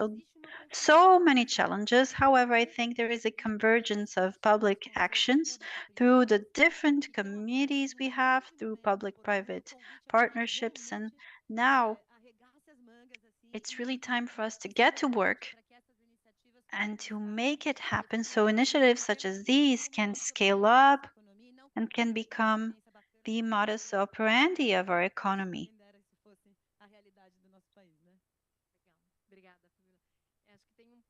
Thank you, Fabiola. You mentioned a topic that we discussed before, which is our capacity for restoration, how we want to restore these millions of hectares in Brazil, but will we have that capacity in terms of technology, seedlings, nurseries? So I have just one final video. I will not show all two, and then we will go to Frineia. Para a Amazônia agora. O banco ele tem essa dificuldade de fazer um investimento na agricultura familiar devido ao índice de risco, né, ser grande. Então, ele tem sempre essa dificuldade. Então, o acesso ao crédito, para nós aqui, é muito difícil ainda. Por exemplo, agora estamos descobrindo que o palmito do açaí é um produto riquíssimo em proteínas, em fibras, que pode ser incrementado na alimentação e que a gente precisa trabalhar. Mas, para isso, tem que ter recurso, porque senão a gente ajuda uma coisa e prejudica a outra. Porque se a gente começar a desmatar demais o açaí também para tirar o palmito, daqui a pouco vai faltar, né? Então, a gente precisa fazer com que a natureza ela seja também respeitada, e seja feito um trabalho de manejo, né, mas que seja respeitado sempre o ciclo da natureza. Hoje a gente tem, com a ideia do sistema SAF, que não parte do plantio não apenas do açaí, mas que outras plantas também consociadas ao açaí, para justamente, às vezes não é nem tanto a riqueza de alimento próprio para o ser humano, mas tem a riqueza do alimento animal, por exemplo, inserir a questão da ingá, que é o que nós temos aqui na região, no meio do açaí, vai contribuir para a umidade, para ajudar na questão da água, para o próprio açaí, vai ajudar na questão da polinização, que as abelhas vão lá e polinizam e vai para a flor do açaí, vai contribuir para o açaí, né? E nós temos o próprio alimento que sai dali. O sistema SAF, para nós aqui, é uma forma de ajudar e contribuir para que a natureza ela regenere, ela volte. É porque a gente tem...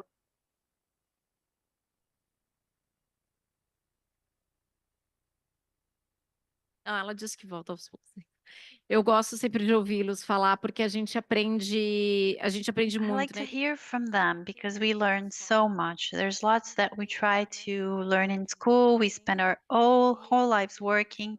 We do not learn them, and they've known it from day one. This is what they live in their lives. So I do think we have a lot to learn from traditional and original communities, originary communities, to try and recover what's left, what we still have left on this planet. So Davi, can you tell us about what you have coming and what are some of the solutions to these challenges? David Canassa, director for the Votorantim Reserves.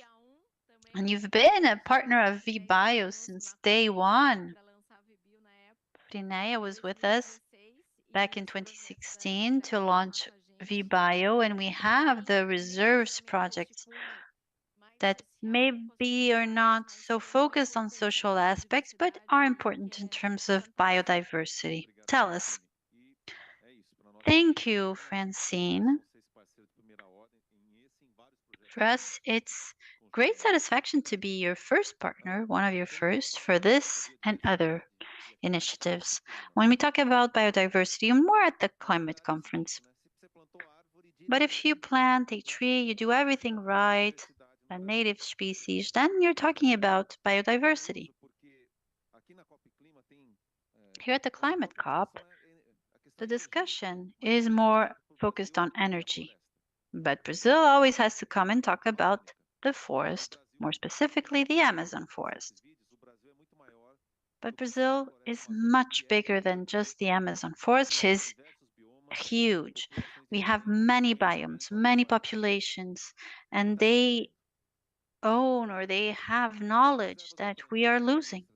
So the Votorantim reserves, they manage lots of land in 3 biomes, Atlantic Forest, Cerrado, and Pantanal. And from day one, when we started doing the work in the reserves, we were concerned about how we were able to capture knowledge. 2 of the legacies we have allowed us to first open a first nursery for native plant growth.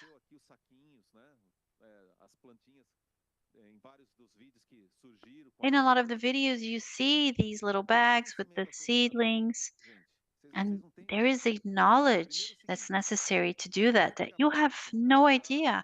If you look at countries like Canada or European countries, biodiversity is sometimes limited to 6 or 7 species of trees. In Brazil, to have a biodiverse forest, you need at least 80 species of trees. So how do you grow these trees? You can't just throw seeds on the ground. It doesn't work like that. And in order to reforest the 12 million hectares that are part of our target, it's billions of trees, native species that will have to be produced, and we don't have the necessary protocols to be able to get that done.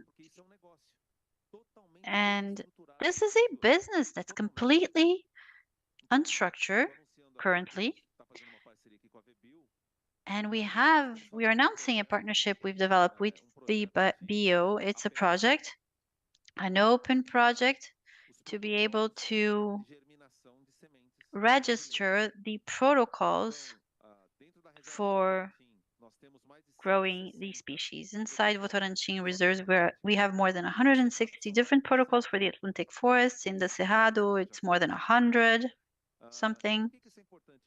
Why are these protocols important? Let me give you the example of a palm species that wasn't cited. It's the Jussara palm tree. When we started producing it, it would take 6 months to see something come up from the ground, and today we're able to do it in 3 weeks.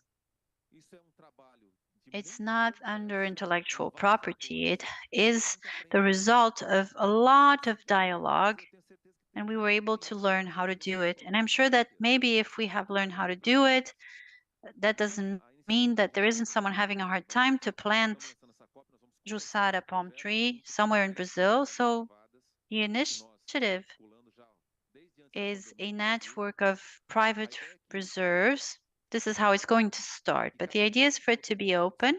You can register the protocol for tree growth that you have identified. And if you learn to plant Jussara differently or more quickly than us, then great. We can have many protocols for a given species. And this is step one. Then you have to plant it on the ground after you've created the seedling.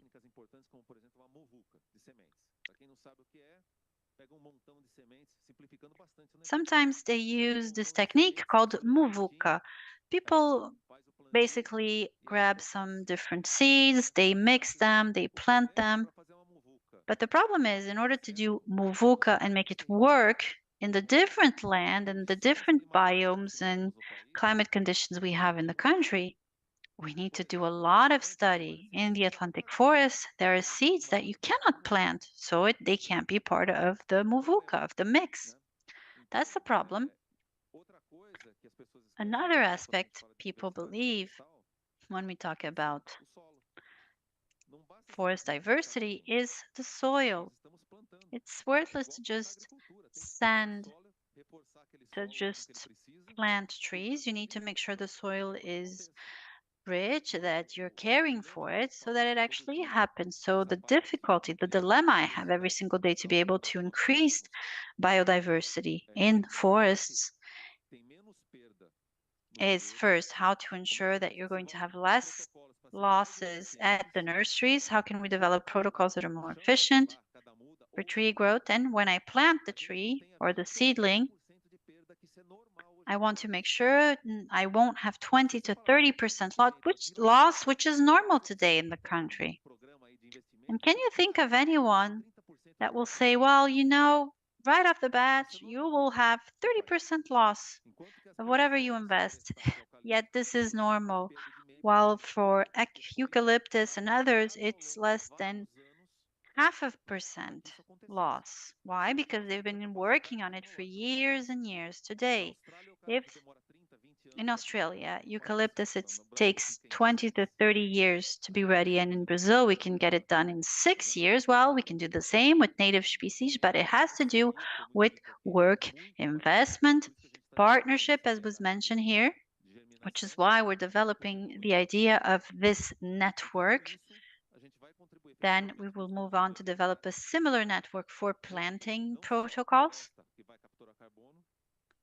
And all that will allow us to generate not only a forest to capture carbon, but to generate products from social biodiversity and social economy. We can develop the different products from these trees, saps, fruits, lots can be developed. Nature has given us a whole lot as a gift, and we haven't even scratched the surface in terms of the potential that lies within all that we have. But we will be able to get it done only if we share knowledge, only if we have public policies that facilitate the process, and a lot still needs to be done. Muito bom. Vamos para o último vídeo, então? Great. Let's see the last video. Let's watch the last one. But I think you mentioned some keywords: cooperation, investment, partnership. So putting together all the stakeholders, I think we're going to get there. Next video. Tá chegando, tá chegando. É o último.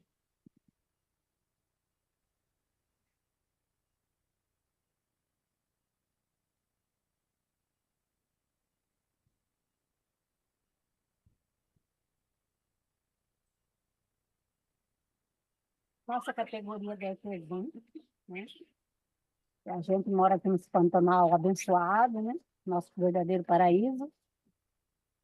E tentando melhorar as nossas peças, as nossas montagens, né? Mas tudo que a gente faz é para prosseguir, para progredir, evoluir para nossos filhos e netos, sobrinhos, todos aqueles que desejam aprender e levar esse artesanato. Então, gente, o nosso artesanato do aguapé, a gente dá uma enfraquecida nos materiais na época da seca. Quando o rio está baixo, que o rio está seco, não tem corredeira, a gente perde o material. Por quê? Porque isso aqui que você está vendo comprido, ele diminui, ele fica rasteirinho, ele fica pequenininho, ele não cresce, ele fica baixinho, então a gente fica com dificuldade de coleta. Porque aí você vai colher lá, você vai colher um monte, você não vai fazer grandes coisas, porque ele não cresce, ele fica pequeno. É a época, o período da seca, né? A gente encontra a sucuri, jacaré, as baratinhas, cobra. Você puxou ele aqui, o que vem, quando você vê, ele está aqui. E tem vezes a cobra está aqui, enroladinha. Quando você vê, ele já, né? A gente solta, né? É a graça de Deus, né? Muita gente já foi mordido pela cobra.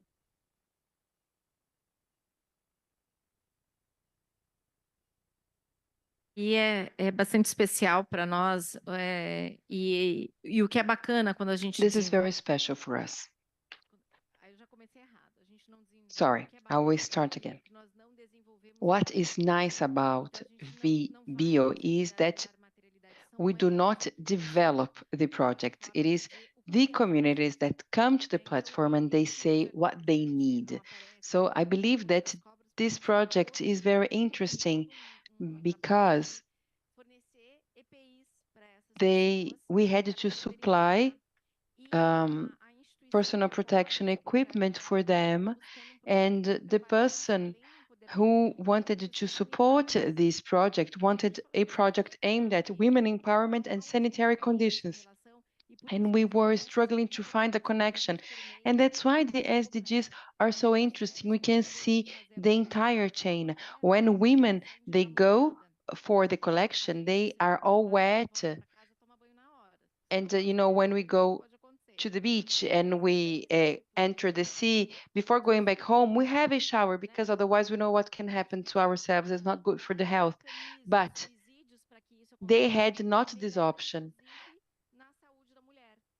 And this was an improvement to women's health. So this is wonderful because we are able to see a real example, a concrete example of what we are discussing here so far from the field.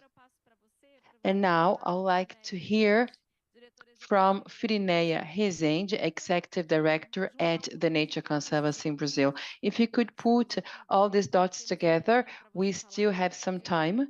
So maybe we can hear you and have one last round. And I wanted to hear from you about your experience, the different universes you worked in, and how you see the work from the TNC perspective. And in your opinion, how can we have access to financial incentives and financial mechanisms? What opportunities do you see? Thank you very much. Francine, I'm touched because I was there when VBio was born, was launched, and also the legacy of the waters and the green legacy of Cerrado. I was there. So it is so important to see the results, the development of these projects. And Brazil is a pioneer. We know that our main crisis in Brazil is the biodiversity crisis. And Brazil, because we are a pioneer, as we have a biodiversity legislation that governs the genetical heritage, we are way ahead of many countries. However, when I was at Votorantim, at that time, we were also pioneers because we had a project that was a project to ensure access to genetic resources of species in the Atlantic forest. So we covered 100 species in Cerrado, Mata Atlântica, and the Amazon. And one of the difficulties we have is granting the access and sharing the benefits. We have the legislation 13123 as of 2017, and everything was made easier. So Brazil has a huge potential to foster the access to genetic resources, but also to share the benefits. And even better when we can connect it with traditional knowledge. So I believe that Brazil should take this into account and should come up with a real system. We have a potential to tap into, which is the largest biodiversity in the world. And when it comes to social bioeconomy, of course, we have to talk about access to genetic resources, but it's also important to address the scale. We have to think about this. What is a scale? Because we say scale up. What do you want to scale up? And how you want to scale up? If we adopt economic models, financial models, well, maybe we won't be successful. We have ecological limits when it comes to each of the species. And I can give you an example. When we discuss bioeconomy, most people think of açaí, the Brazilian nuts, and cocoa, basically these three products. In 2021, TNC disclosed a study made together with Natura, where we assessed 30 species in addition to these three I referred to right now. So we have a potential for the use and development of production chain that is way beyond the three basic species. And also, how can we link this to nature-based solutions? How can we carry out restoration and regeneration with native vegetation? We need to improve the systems. I'm not criticizing the use of exotic species and banana as well, because mango, it's not a native vegetation.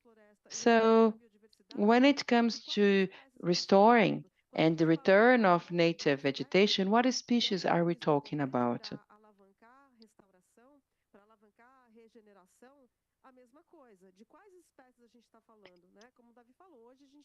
Davi today mentioned that we have technology to develop and grow pine tree in 6 years.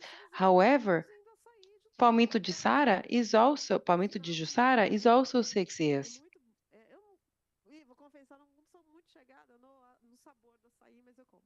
Well, I don't really enjoy açaí flavor, but I eat it.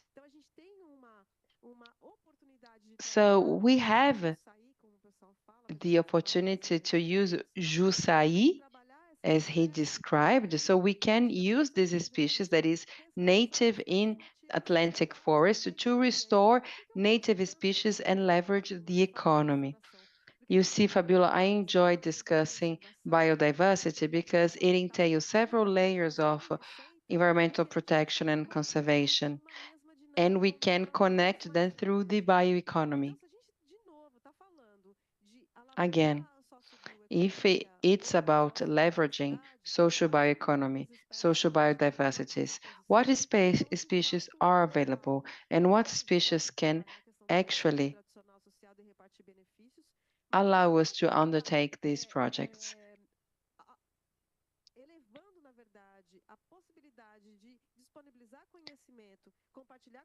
We have to share traditional knowledge, and as Francine mentioned, we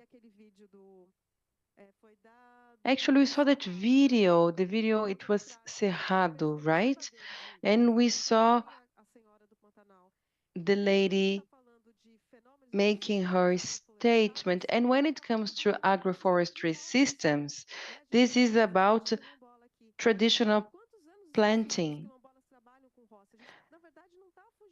People from Quilombo communities, they use agroforestry techniques for centuries. So we are actually not coming up with new technology. We have to combine these new developments with the traditional systems that already exist. It's not only innovation from lab, but we needed to better balance all types of knowledge. We have a lot of people working on it, but we needed to think how we can ensure the 12 million hectares. We need to tap into the production potential that we have and not thinking about increasing the productivity within the agroforestry systems, but scale for me means replicating successful models in the different biomes and different ecosystems.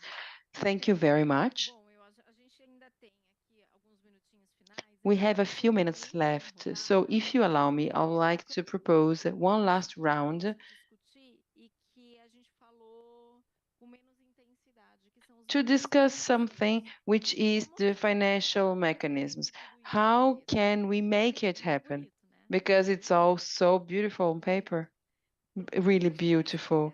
But how can we make it happen? And how can we make it last? We don't have much time, so a quick round. Quick phrases. For you, what financial mechanisms we have in place? As of COP15 held in Mexico, oh no, I'm sorry, held in Canada, we hear about biocredits. I defend them, but I criticize the biocredits as well because of the way they are being circulated. So maybe we should think, maybe we should have social biodiversity credits in Brazil. What is the value of social biodiversity? This morning I heard something quite inspiring, which is productive forests value more than protected forests. So how can we tap into value in our forests, communities, societies, indigenous people, and how can we transform this into reality? I'll be brief. First of all,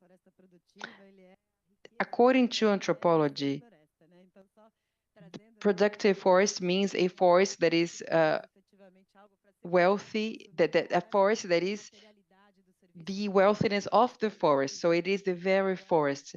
I mean, if we can put everything together, that's great. But even if it's not the topic of this panel, I would like to say that because the government has assumed again an environmental policy, an environmental plan, and that is trying to put together all voices and is trying to create a collective intelligence to put in place and implement several projects. This can be done in many different ways. One example is CONIVEG, which is a public-private partnership that was restored last November, and the civil society is represented through biometric network. So we have a direct connection. And we need some public-private political pacts. This is happening. On 24 May, we're gonna have a meeting.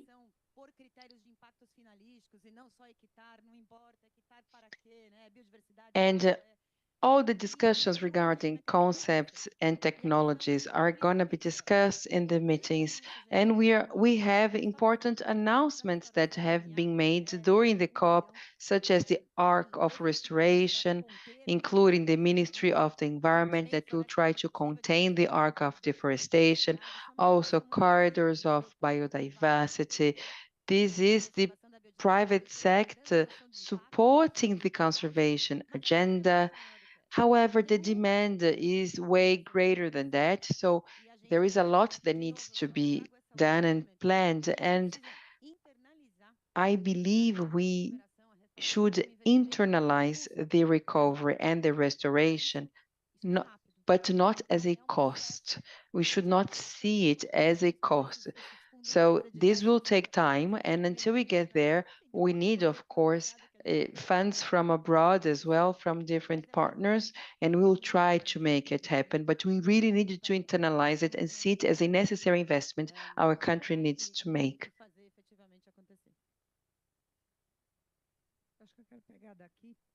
If you allow me. I worked with investment, and I worked in a company that invests in biodiversity. I'm confident.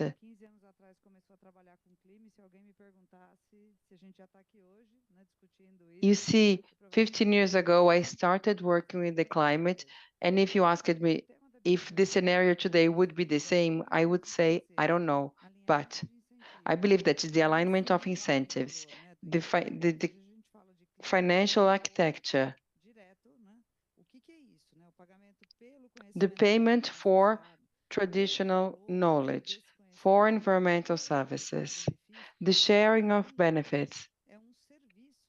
This is all a service made available, and that generates revenue quite often, and that is not given to the ones that are at the very root of it. So I believe there are incentives put in place by the government, and I have no doubt this will expand further. Climate took a lot to pick up, but I don't think the same will happen with regards to biodiversity. I think it will be way faster because the social biodiversity is the object of interest from the companies, so this is becoming more and more valuable. So I believe that in 5-year time, we are going to be talking about this as something very normal, and that's great. It is very important to ensure that the economy takes this into account and that the financial tax market can ensure that at the end of the day, the benefits reach the ones who are effectively maintaining the biodiversity. So we needed to take the market over there and not the other way around. 1 minute and a half, and then we have to close the panel. When it comes to reforesting native vegetation, it's difficult to afford it. So because I'm trying to touch upon the funding of these initiatives. But when you have a standing forest, this is a capex. This is an investment. It is an investment that is not going to be depreciated according to the current accounting standard. So there is no incentive in relation, and there is no amortization, no offsetting, which is crazy because if you think about other types of investments, you have these factors that help leverage and stimulate further investment. So we needed to create a new financial dynamics that values effectively and financially the standing forest. And we need to make it happen. And we can leverage on SDG number 17, the Partnership for Goals, that can be a way forward. So we need to find the necessary money to invest in forests. And to conclude, we saw the videos. And every video showed local vocation. This is very important. And we did the same with the legacy of waters. We needed to understand the local vocation so that we can put in place a project that makes sense and generates value to forest. When the population understands the forest generates means of subsistence, the forest will continue on existing. If the population does not understand, maybe the person will cut down trees. So we needed to understand what are the local potential and the local possibilities. 1 minute. Access to credit. This is one of the major bottlenecks when it comes to access to credit. Because one thing is the availability of credit, a different thing is creating mechanisms so that people can effectively have access to the resources. This is a real bottleneck. When we talk about extractivist areas, usually this is a collective activity. And when you live in a collective environment, it is more difficult for you to individually access credit. So if we want to help this system, we need to facilitate and enable these mechanisms and allow them to reach collective territories. That's amazing. Thank you so much. I just wanted to thank you all for participating in the panel, and I believe you all contributed very much. And here we talked about partnerships, construction, common goals, and more we see that women have a very important role in this area, not only in our daily lives, but we also can see this in the videos, the importance of these for women, for their women empowerment. So I'm very happy to be sharing this panel with you because we also share some feminine networks like Women for Diversity. We are also part of Women for Sustainability, and we've recently launched the second edition of our book, Sustainable Women. So here we are with Denise as well in the audience. So we wanted to let you know that there are some books telling about the place of women in the world of sustainability. So please take a look at Sustainable Women. You can download our book. So thank you for the partnership, for the joint construction. One session is made of more than experts and partners, but also it's made of friends, and that's how we are together. Thank you.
Oi, pessoal, boa tarde.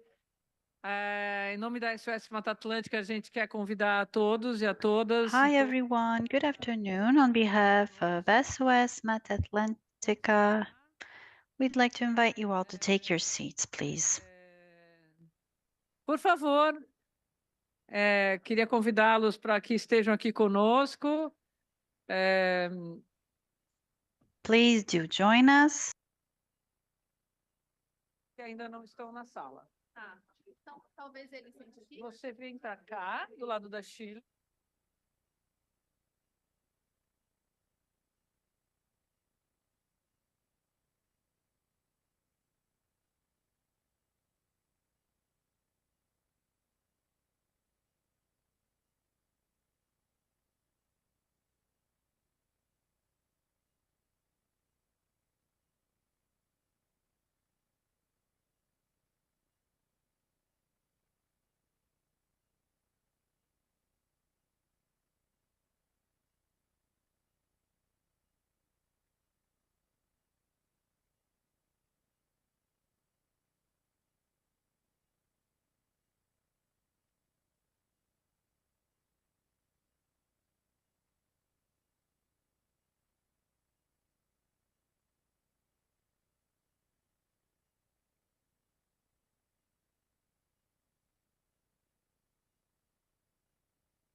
Se você quiser chamar o vídeo da consulta, boa noite. Você me avisa? Boa noite a todos e todas. No Brasil, boa tarde. Good evening, everyone. Good afternoon if you're watching from Brazil. Here we are. It's a great pleasure to have women from the Atlantic Forest and our dear colleagues from the Cerrado to talk about this important biome for our country. It's the Atlantic Forest that lends one of its species to give the name to our country. We are fighting very hard to ensure that zero deforestation and forest restoration becomes a reality in our country. And Brazil is committed at the COP and as a civil society to be able to increase our ambition and also making sure we are going to transform everything we've heard here into concrete actions. We're showing the Atlantic Forest as part of the solution to the climate urgency. And so in order to become a bit more aware and in order for us to understand how magical it is to live with the forest, we are going to show you a video that you will see now. It features Shirley Krenak. Tá sem som, o vídeo tá sem som. Dá para subir o som? O corpo, o corpo, terra, terra, terra.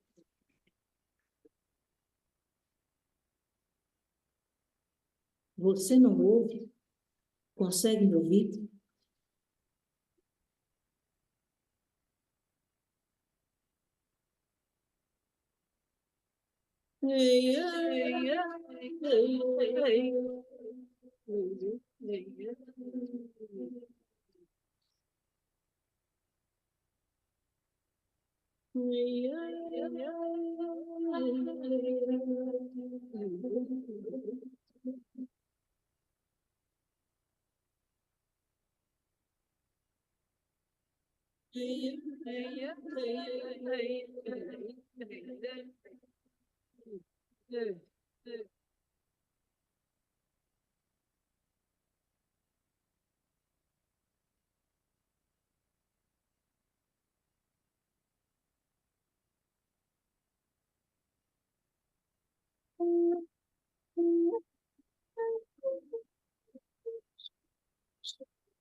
Pare, pare, pare. Olhe, olhe, olhe, olhe. Escute, escute, escute. Você está escutando? Você está escutando? Você está escutando? Você está escutando? Você está escutando, ser humano, ser humano. Você está escutando? Você está escutando, ser humano, ser humano. Escute, ser humano. Escute, escute.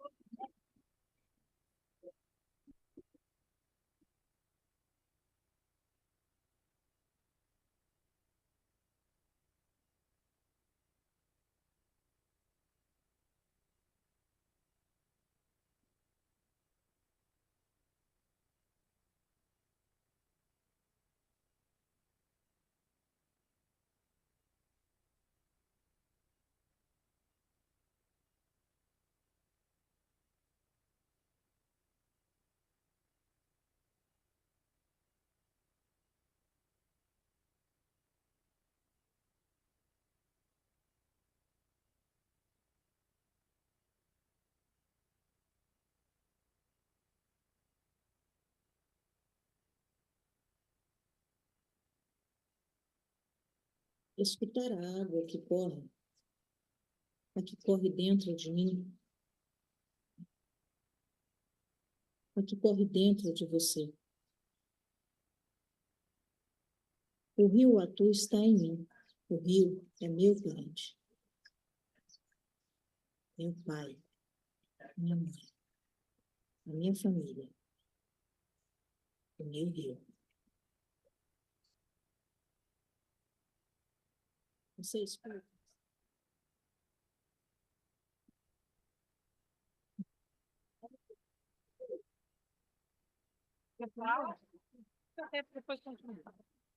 Boa noite. Erehen Awit. Good evening. It is great satisfaction for me to be here with you today and to be able to show a little bit of the reality of our Atlantic forests and the reality of indigenous peoples in Brazil when facing mining. Within the perspective of trying to re-educate people, I decided to develop this work with art. How can we work with art, culture, spirituality, and activism at the same time? Today, we understand that young people are very linked to technology, but also they're very linked to cinema. So indigenous women have tried to occupy these spaces and transform our story of struggle into an art through cinema, through filmmaking, because we think this is one of the ways in which we can bring the truth to people. This is a documentary. It's 21 minutes long. And the goal is to show what mining is doing to my people and what mining is doing to the planet. We developed this work in less than 30 days. I didn't have a lot of time. The producers that worked with me were wonderful. The idea was to have images, sound, and take it to people. We have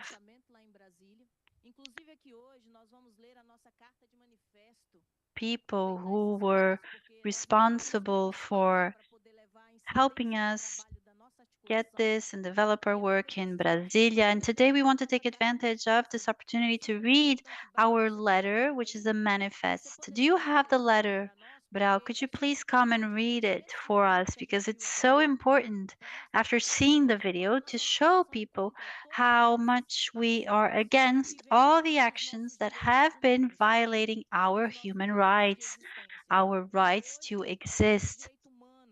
Today, and we didn't talk too much about this at the COP, but the focus of today was to talk about human rights. But we need to remember that it's not a right for humans, it's not human rights, but it's right for humanity to be able to live, to think well.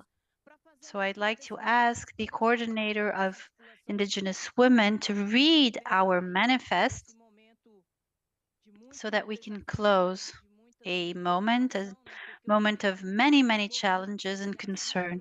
The individualism of social movements is high, and this concerns me. I think we need to show that there is a collective force and we're all united to defend our land. So when we come to COP and people separate, then our struggle and our fight is weakened.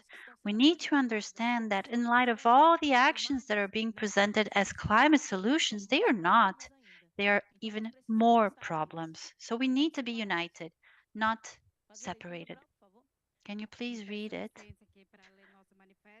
So we're going to read our manifest.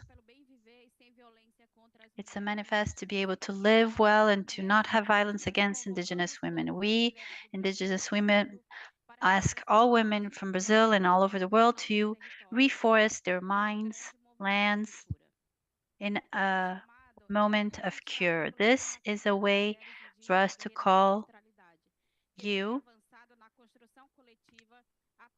as women from the Indigenous Women's Network, and we call upon all our ancestors as well. We are guardians, we are present in the streets, in the various lands, trying to increase engagement as we struggle to live better together.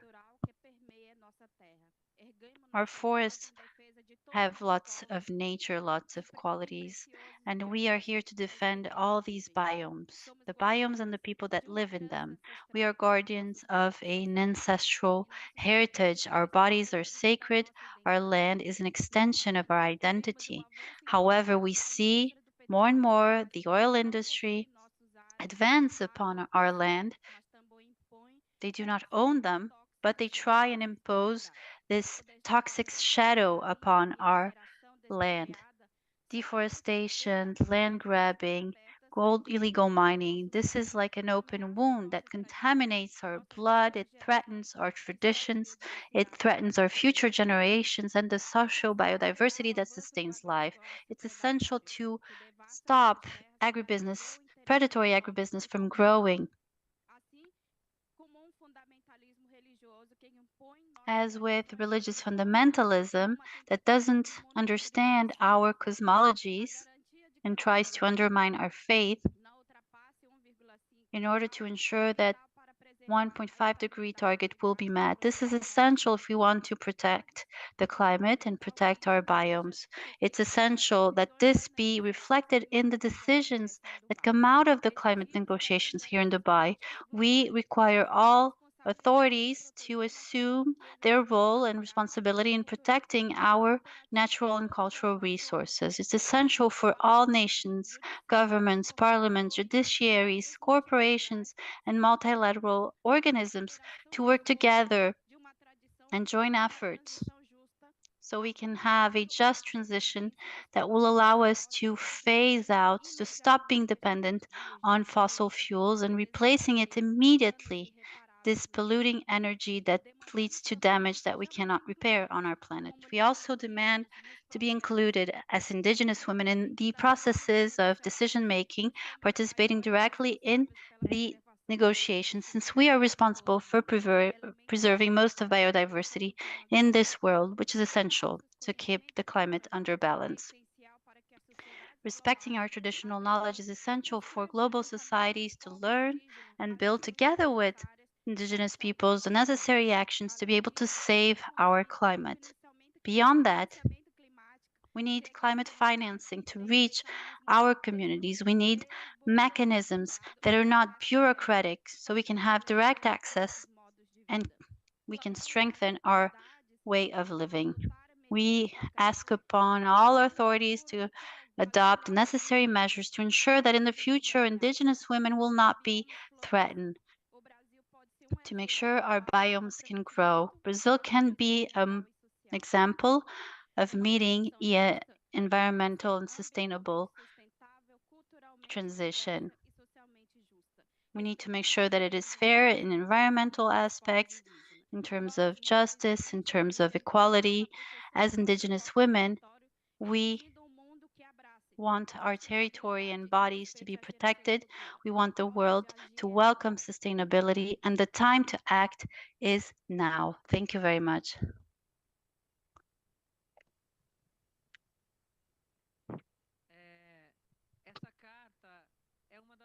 This letter is one of the voices of the forest. This is one of the voices of Brazilian women. What a privilege to have heard you. And what a privilege to share it in Brazil, share it with other women, men and women actually, youth. I hope you can sign the letter. The Atlantic Forest is home to more than 70% of Brazilians.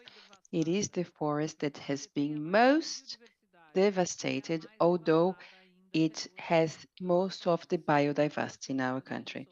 Although Cerrado is witnessing the advancement of monocrops, we are almost in the point of no return.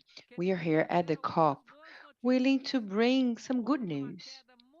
There's been a drastic drop in the rhythm of deforestation in the Atlantic forest. And this drop is thanks to, first of all, the resistance of our peoples and communities with the National Congress. This resistance was a resistance for our rights, for the human access to clean water, to decent life, to non-poisoned food, and our fight at the National Congress is a daily and permanent fight. We've been through a pandemic that shifted some of our internal regiment, legislative structure, the access of people to the politics arena. It's very expensive to go to Brasilia. It was actually for some months more expensive to go to Brasilia than coming here to Dubai. So for our leadership to be present at the National Congress to resist certain pieces of legislation in order to ensure that bills include our needs is an ongoing struggle. In this sense, I'd like to thank the Open Society that has been contributing with the civil society so that we can be present together with the environmentalist front at the Congress and in the different groups, the group of water, of gender, restoration, forests, but we have commitments and we have messages to convey. The Atlantic forest is the flagship biome for the Decade of Restoration of Ecosystems by the United Nations. This is a work that is being carried out by the society to restore the green that was removed from our flag. We want to restore the green in our flag. And it's not only about mitigating climate change, ensuring water and decent life. It is about redeeming our own identity. We come from the Atlantic forest, and that's how I present myself, and that's Shirley Krenak who taught me to do so. I don't want to say what is my educational background, the city I was born, the number of my passport.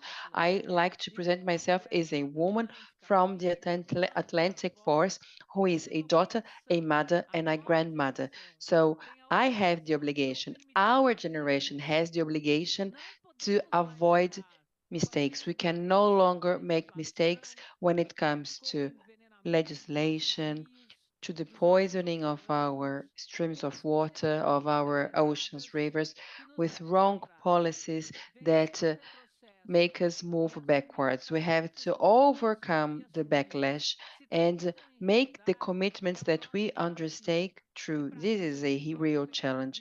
And for this, we have a video that will show how we can get together and defend the reforestation. It's a very brief video.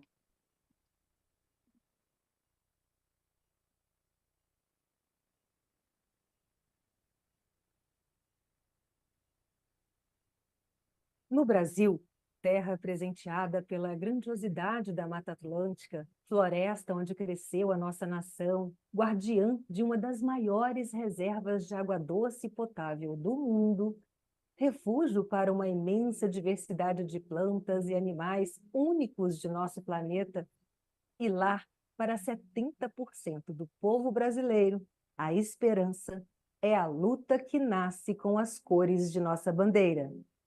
O verde da nossa bandeira é também o verde de nossas matas. Mas onde estão elas? Massacradas pelo desmatamento, desvalorizadas, pressionadas pelo dinheiro e pela desigualdade. O que é feito de nossa biodiversidade, real riqueza de nosso país? O verdadeiro amarelo que hoje reluz acuado, caçado, sem terra para nascer, para viver. E o azul dos nossos rios e do nosso mar está cinza, contaminado, sujo. Nossas águas que secam, que podem não voltar.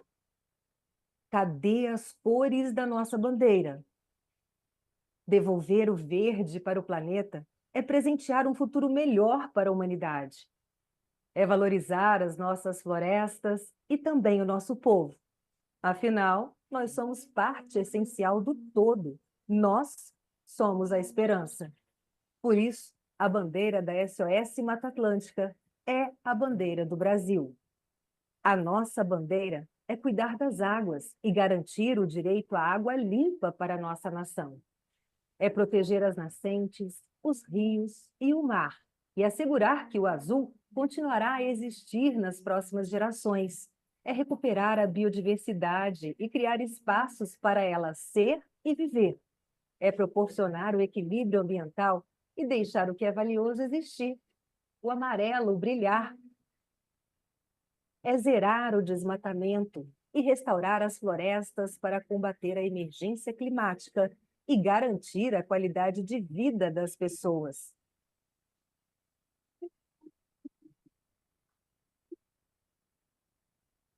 Devolver o verde para o planeta.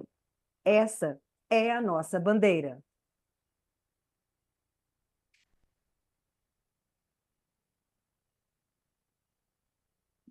E para devolver o verde para a nossa bandeira, nós precisamos To garantir make our flag green again. On the top of protecting the Atlantic forest, the only biome that enjoys a specific legislation, we need to preserve this legislation. We are going to vote probably on the next Thursday, at the next Thursday, veto 13 of President Lula, therefore ensuring the Atlantic Forest Protection Law won't be disregarded. Unfortunately, in the past 5 years, we've been faced with bills that make this Atlantic Forest Protection Law more flexible, and the veto 13 will ensure the maintenance of primary forests, meaning the intact forest with the gigantic trees of Atlantica forests, such as the pink Jequitibá, more than 40 meters height, and all the opulence of our Atlantic forest. The primary vegetation is the most important one for maintaining water resources, biodiversity, and the climate. And unfortunately, this bill would make the interpretation of the Atlantic Forest Protection Law more flexible, allowing for the advancement of certain projects that are not positive. We are in a fight at the National Congress.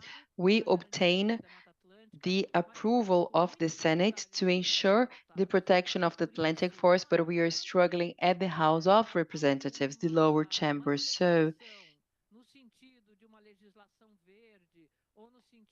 when it comes to having a green legislation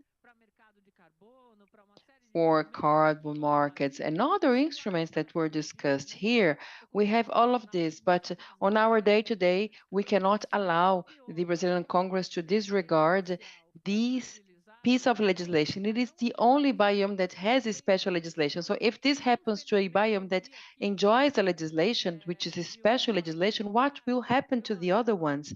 You see, one MP said, maybe you might guarantee veto 13, but there is another bill that is going to be discussed and it will invalid the Atlantic Forest Protection legislation bill, and this will actually enable agribusiness in the area. So that's a threat.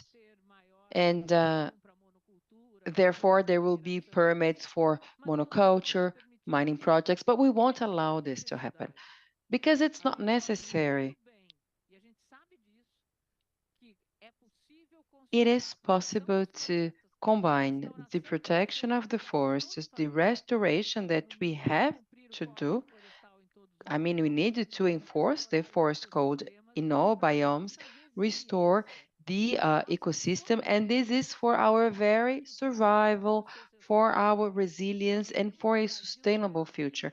We want Brazil to live this COP as a superpower of biodiversity and sustainability, and above all, a superpower of democracy, because what we're doing here at this COP, this Brazil Pavilion, this is wonderful. Thank you, Apex, for the opportunity to be here, to have a voice, to be heard in here, to have the badge of the largest delegation present at this COP and so diverse with indigenous women, Quilombola community, youth, MPs, and we are here despite all the difficulties.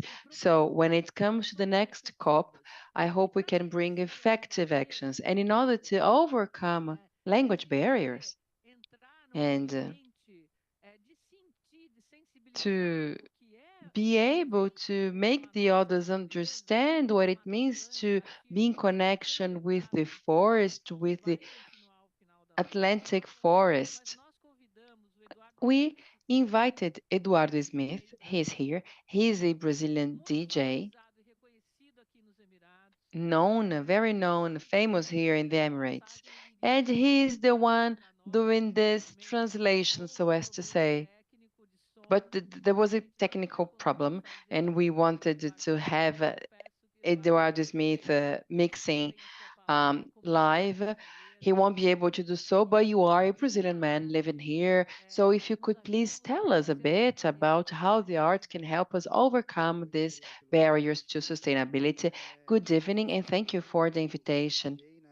You see, people think that DJ is all about parties, but we international DJs, I'm here for 4 years now.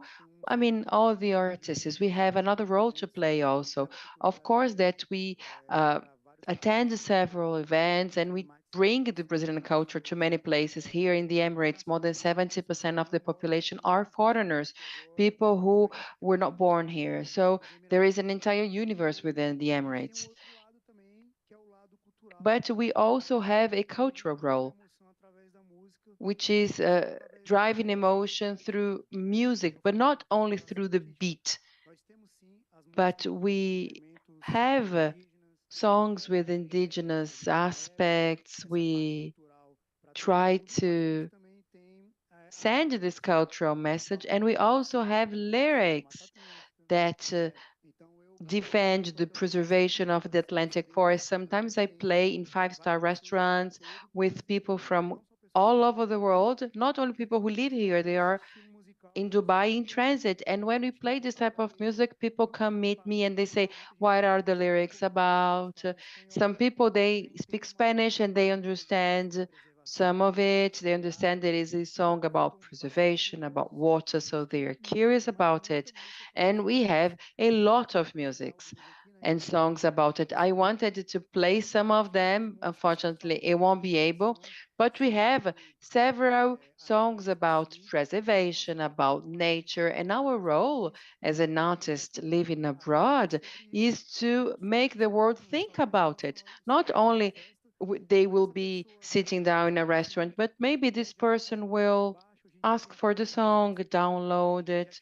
You have certain apps that you can use and discover what's the name of the song. So we are trying to um, share these artists, share this music and these lyrics. Because you see, sometimes you hear a song and you remember someone you loved, someone you shared the moment with. But then when you hear about preservation, it makes you think a lot. So our role as an artist, living abroad, far from our families, from the ones we love, is also to bring our culture to other places. And this has an impact because person will listen, will enjoy it, will download it, will understand what the song is about, and it makes people think and makes people take concrete actions. Here we are, and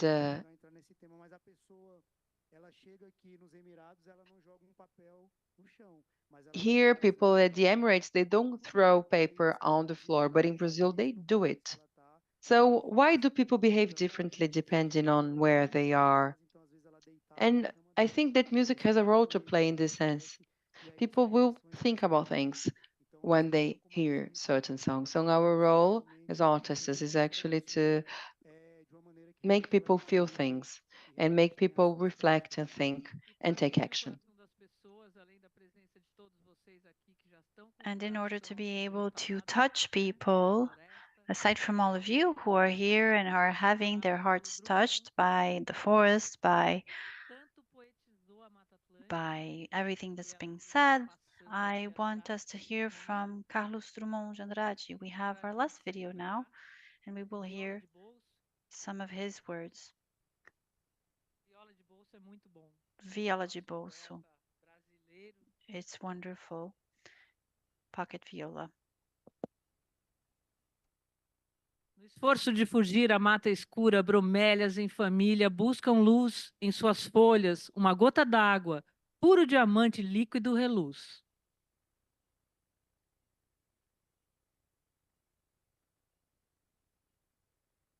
Eu achei que ele ia passar. Água serpeia entre musgos seculares, leva um recado de existência a homens surdos, e vai passando, vai dizendo que esta mata em redor é nossa companheira, é pedaço de nós reflorescendo no chão. Vem esperança e pousa leve, como um traço verde, verde giz. É meu anseio que descreve sobre a sorte do meu país. Um som de flauta rude se derrama no que restou da terra comburida. O sanhaço é nostálgica lembrança de outra mata, noutra vida.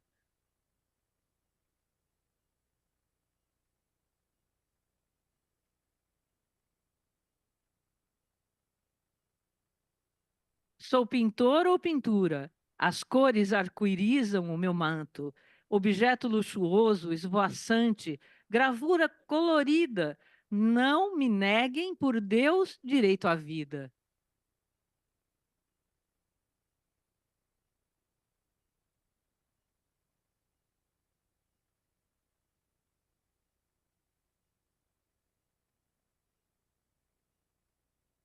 Penúltima jacutinga do Brasil? Ou última, talvez? Sem coço de palmito jussara para comer, sem galho forte para o pouso, sem ambiente para viver, a jacutinga espera o fim de toda a fauna.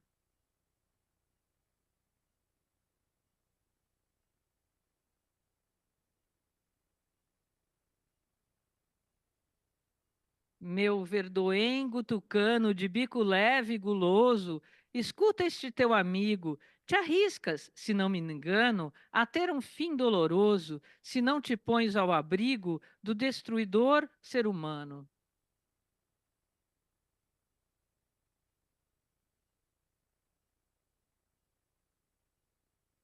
Deveria ter uma música aqui, né? Mas não rolou.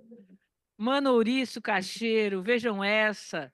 Frugívoro, noturno, sossegado. Dá lição à floresta sem defesa. Se alguém o agride, torna-se ouriçado. A gente imagina o som da floresta que o Edu ia fazer para a gente aqui, né?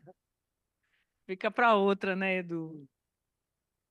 Leãozinho dourado, o mico é joia animal raríssima. Deixa eu viver arisco, como seu vermelho sedoso, seu ouro nativo, seu focinho aviolentado. Salve, mico leão dourado.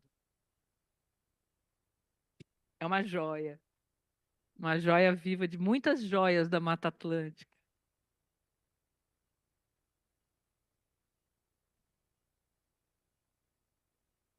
Tigresa, beleza felina, elástica, plástica, imagem selvagem da vida inserida no verso, universo da mata.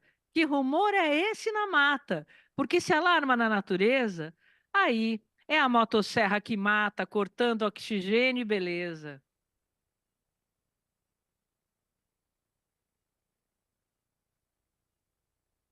Muriqui, Muriqui, tu estavas aqui bem antes do europeu, bem antes do progresso, teu alegre saltar entre ramos e ventos vai ficando tão longe. Onde estás, Muriqui? És apenas lembrança de um tempo que eu não vi.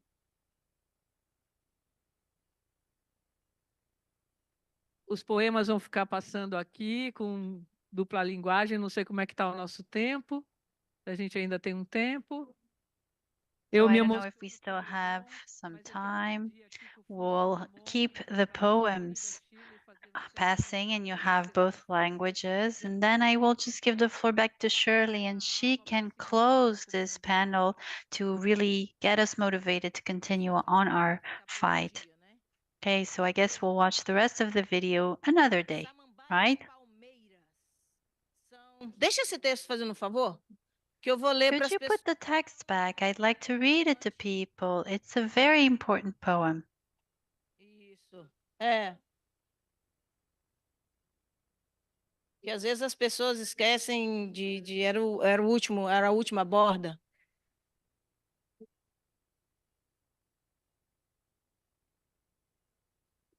Não vai. Então vamos finalizar de um jeito mais Wow. Let's try to conclude in a more authentic way, a way that looks more like the Atlantic forest. Please, bio women, women from the biomes, come here, come up. We are women from biomes, Atlantic forest, Amazon, Pampa, Cerrado, Caatinga biomes.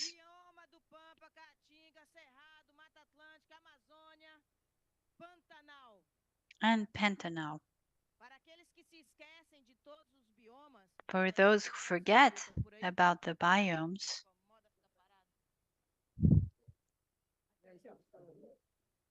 me incomoda o fato de que as pessoas ainda têm o entendimento de que no mundo I don't like the fact that some people still believe that there's only one biome, the Amazon, but it's not just the Amazon. We are all women who represent biomes. Our country is formed by 6 biomes, and it is these biomes that keep the climate balance in our planet. So it's worthless to have projects that only look at one.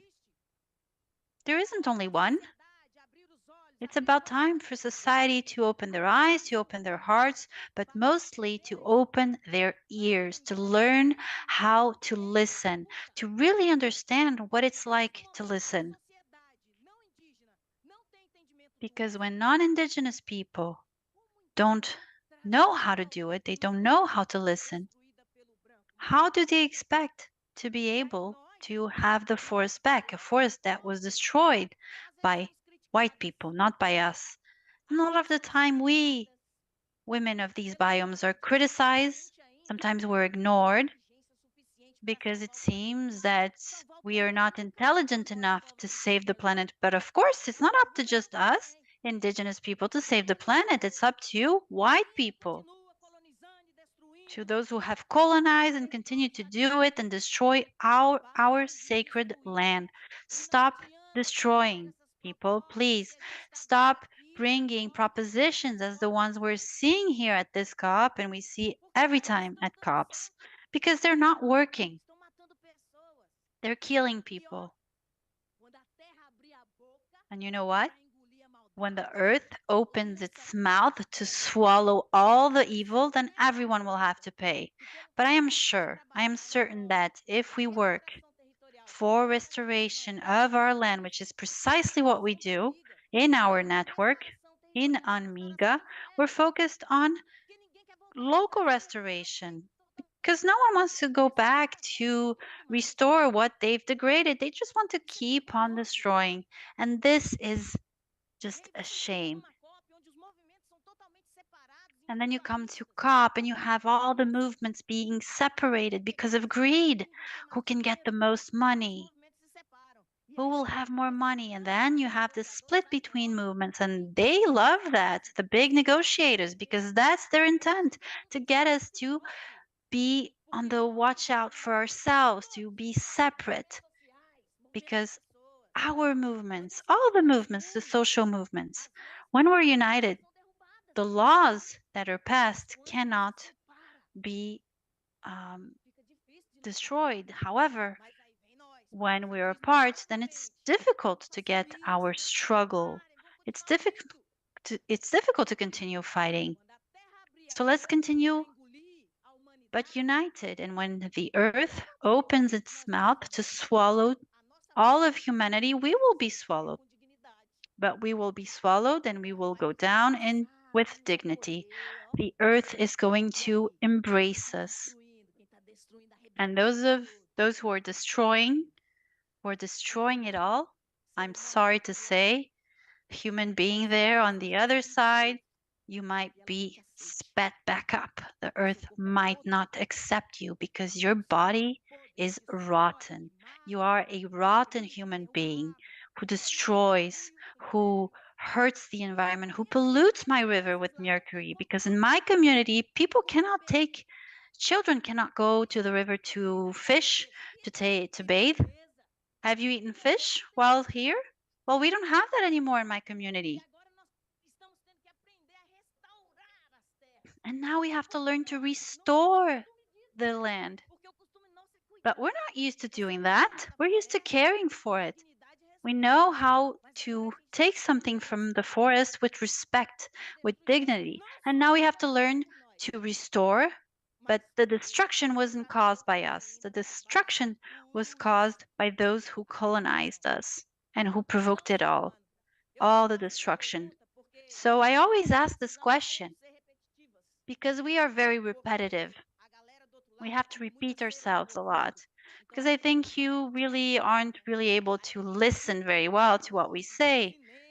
So we try and do it in all ways possible, with photography, with cinema. We use biodiversity to try and show you that everything you're using comes from the forest. So how can we use technology in a positive way?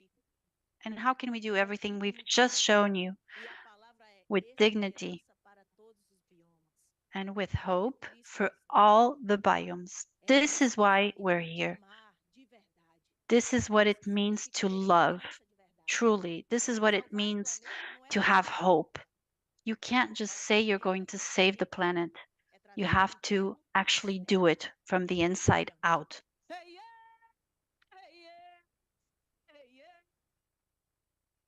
Hey, hey,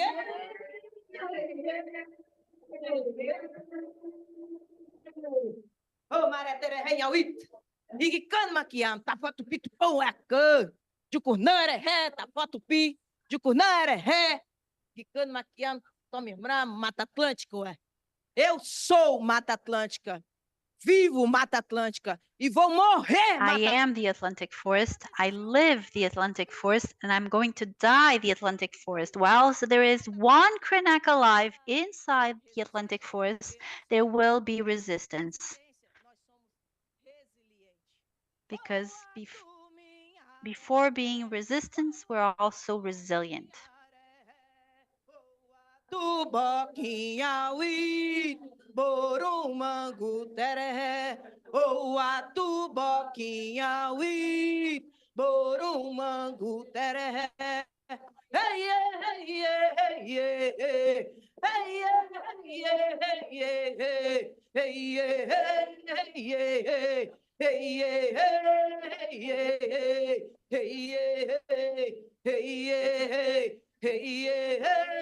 yeah, hey, yeah, hey, yeah, hey, yeah, hey, yeah, boa tu minha ré. Boa tu minha ré. Boa tu minha ré. Hey, yeah, yeah, yeah. Hey, yeah,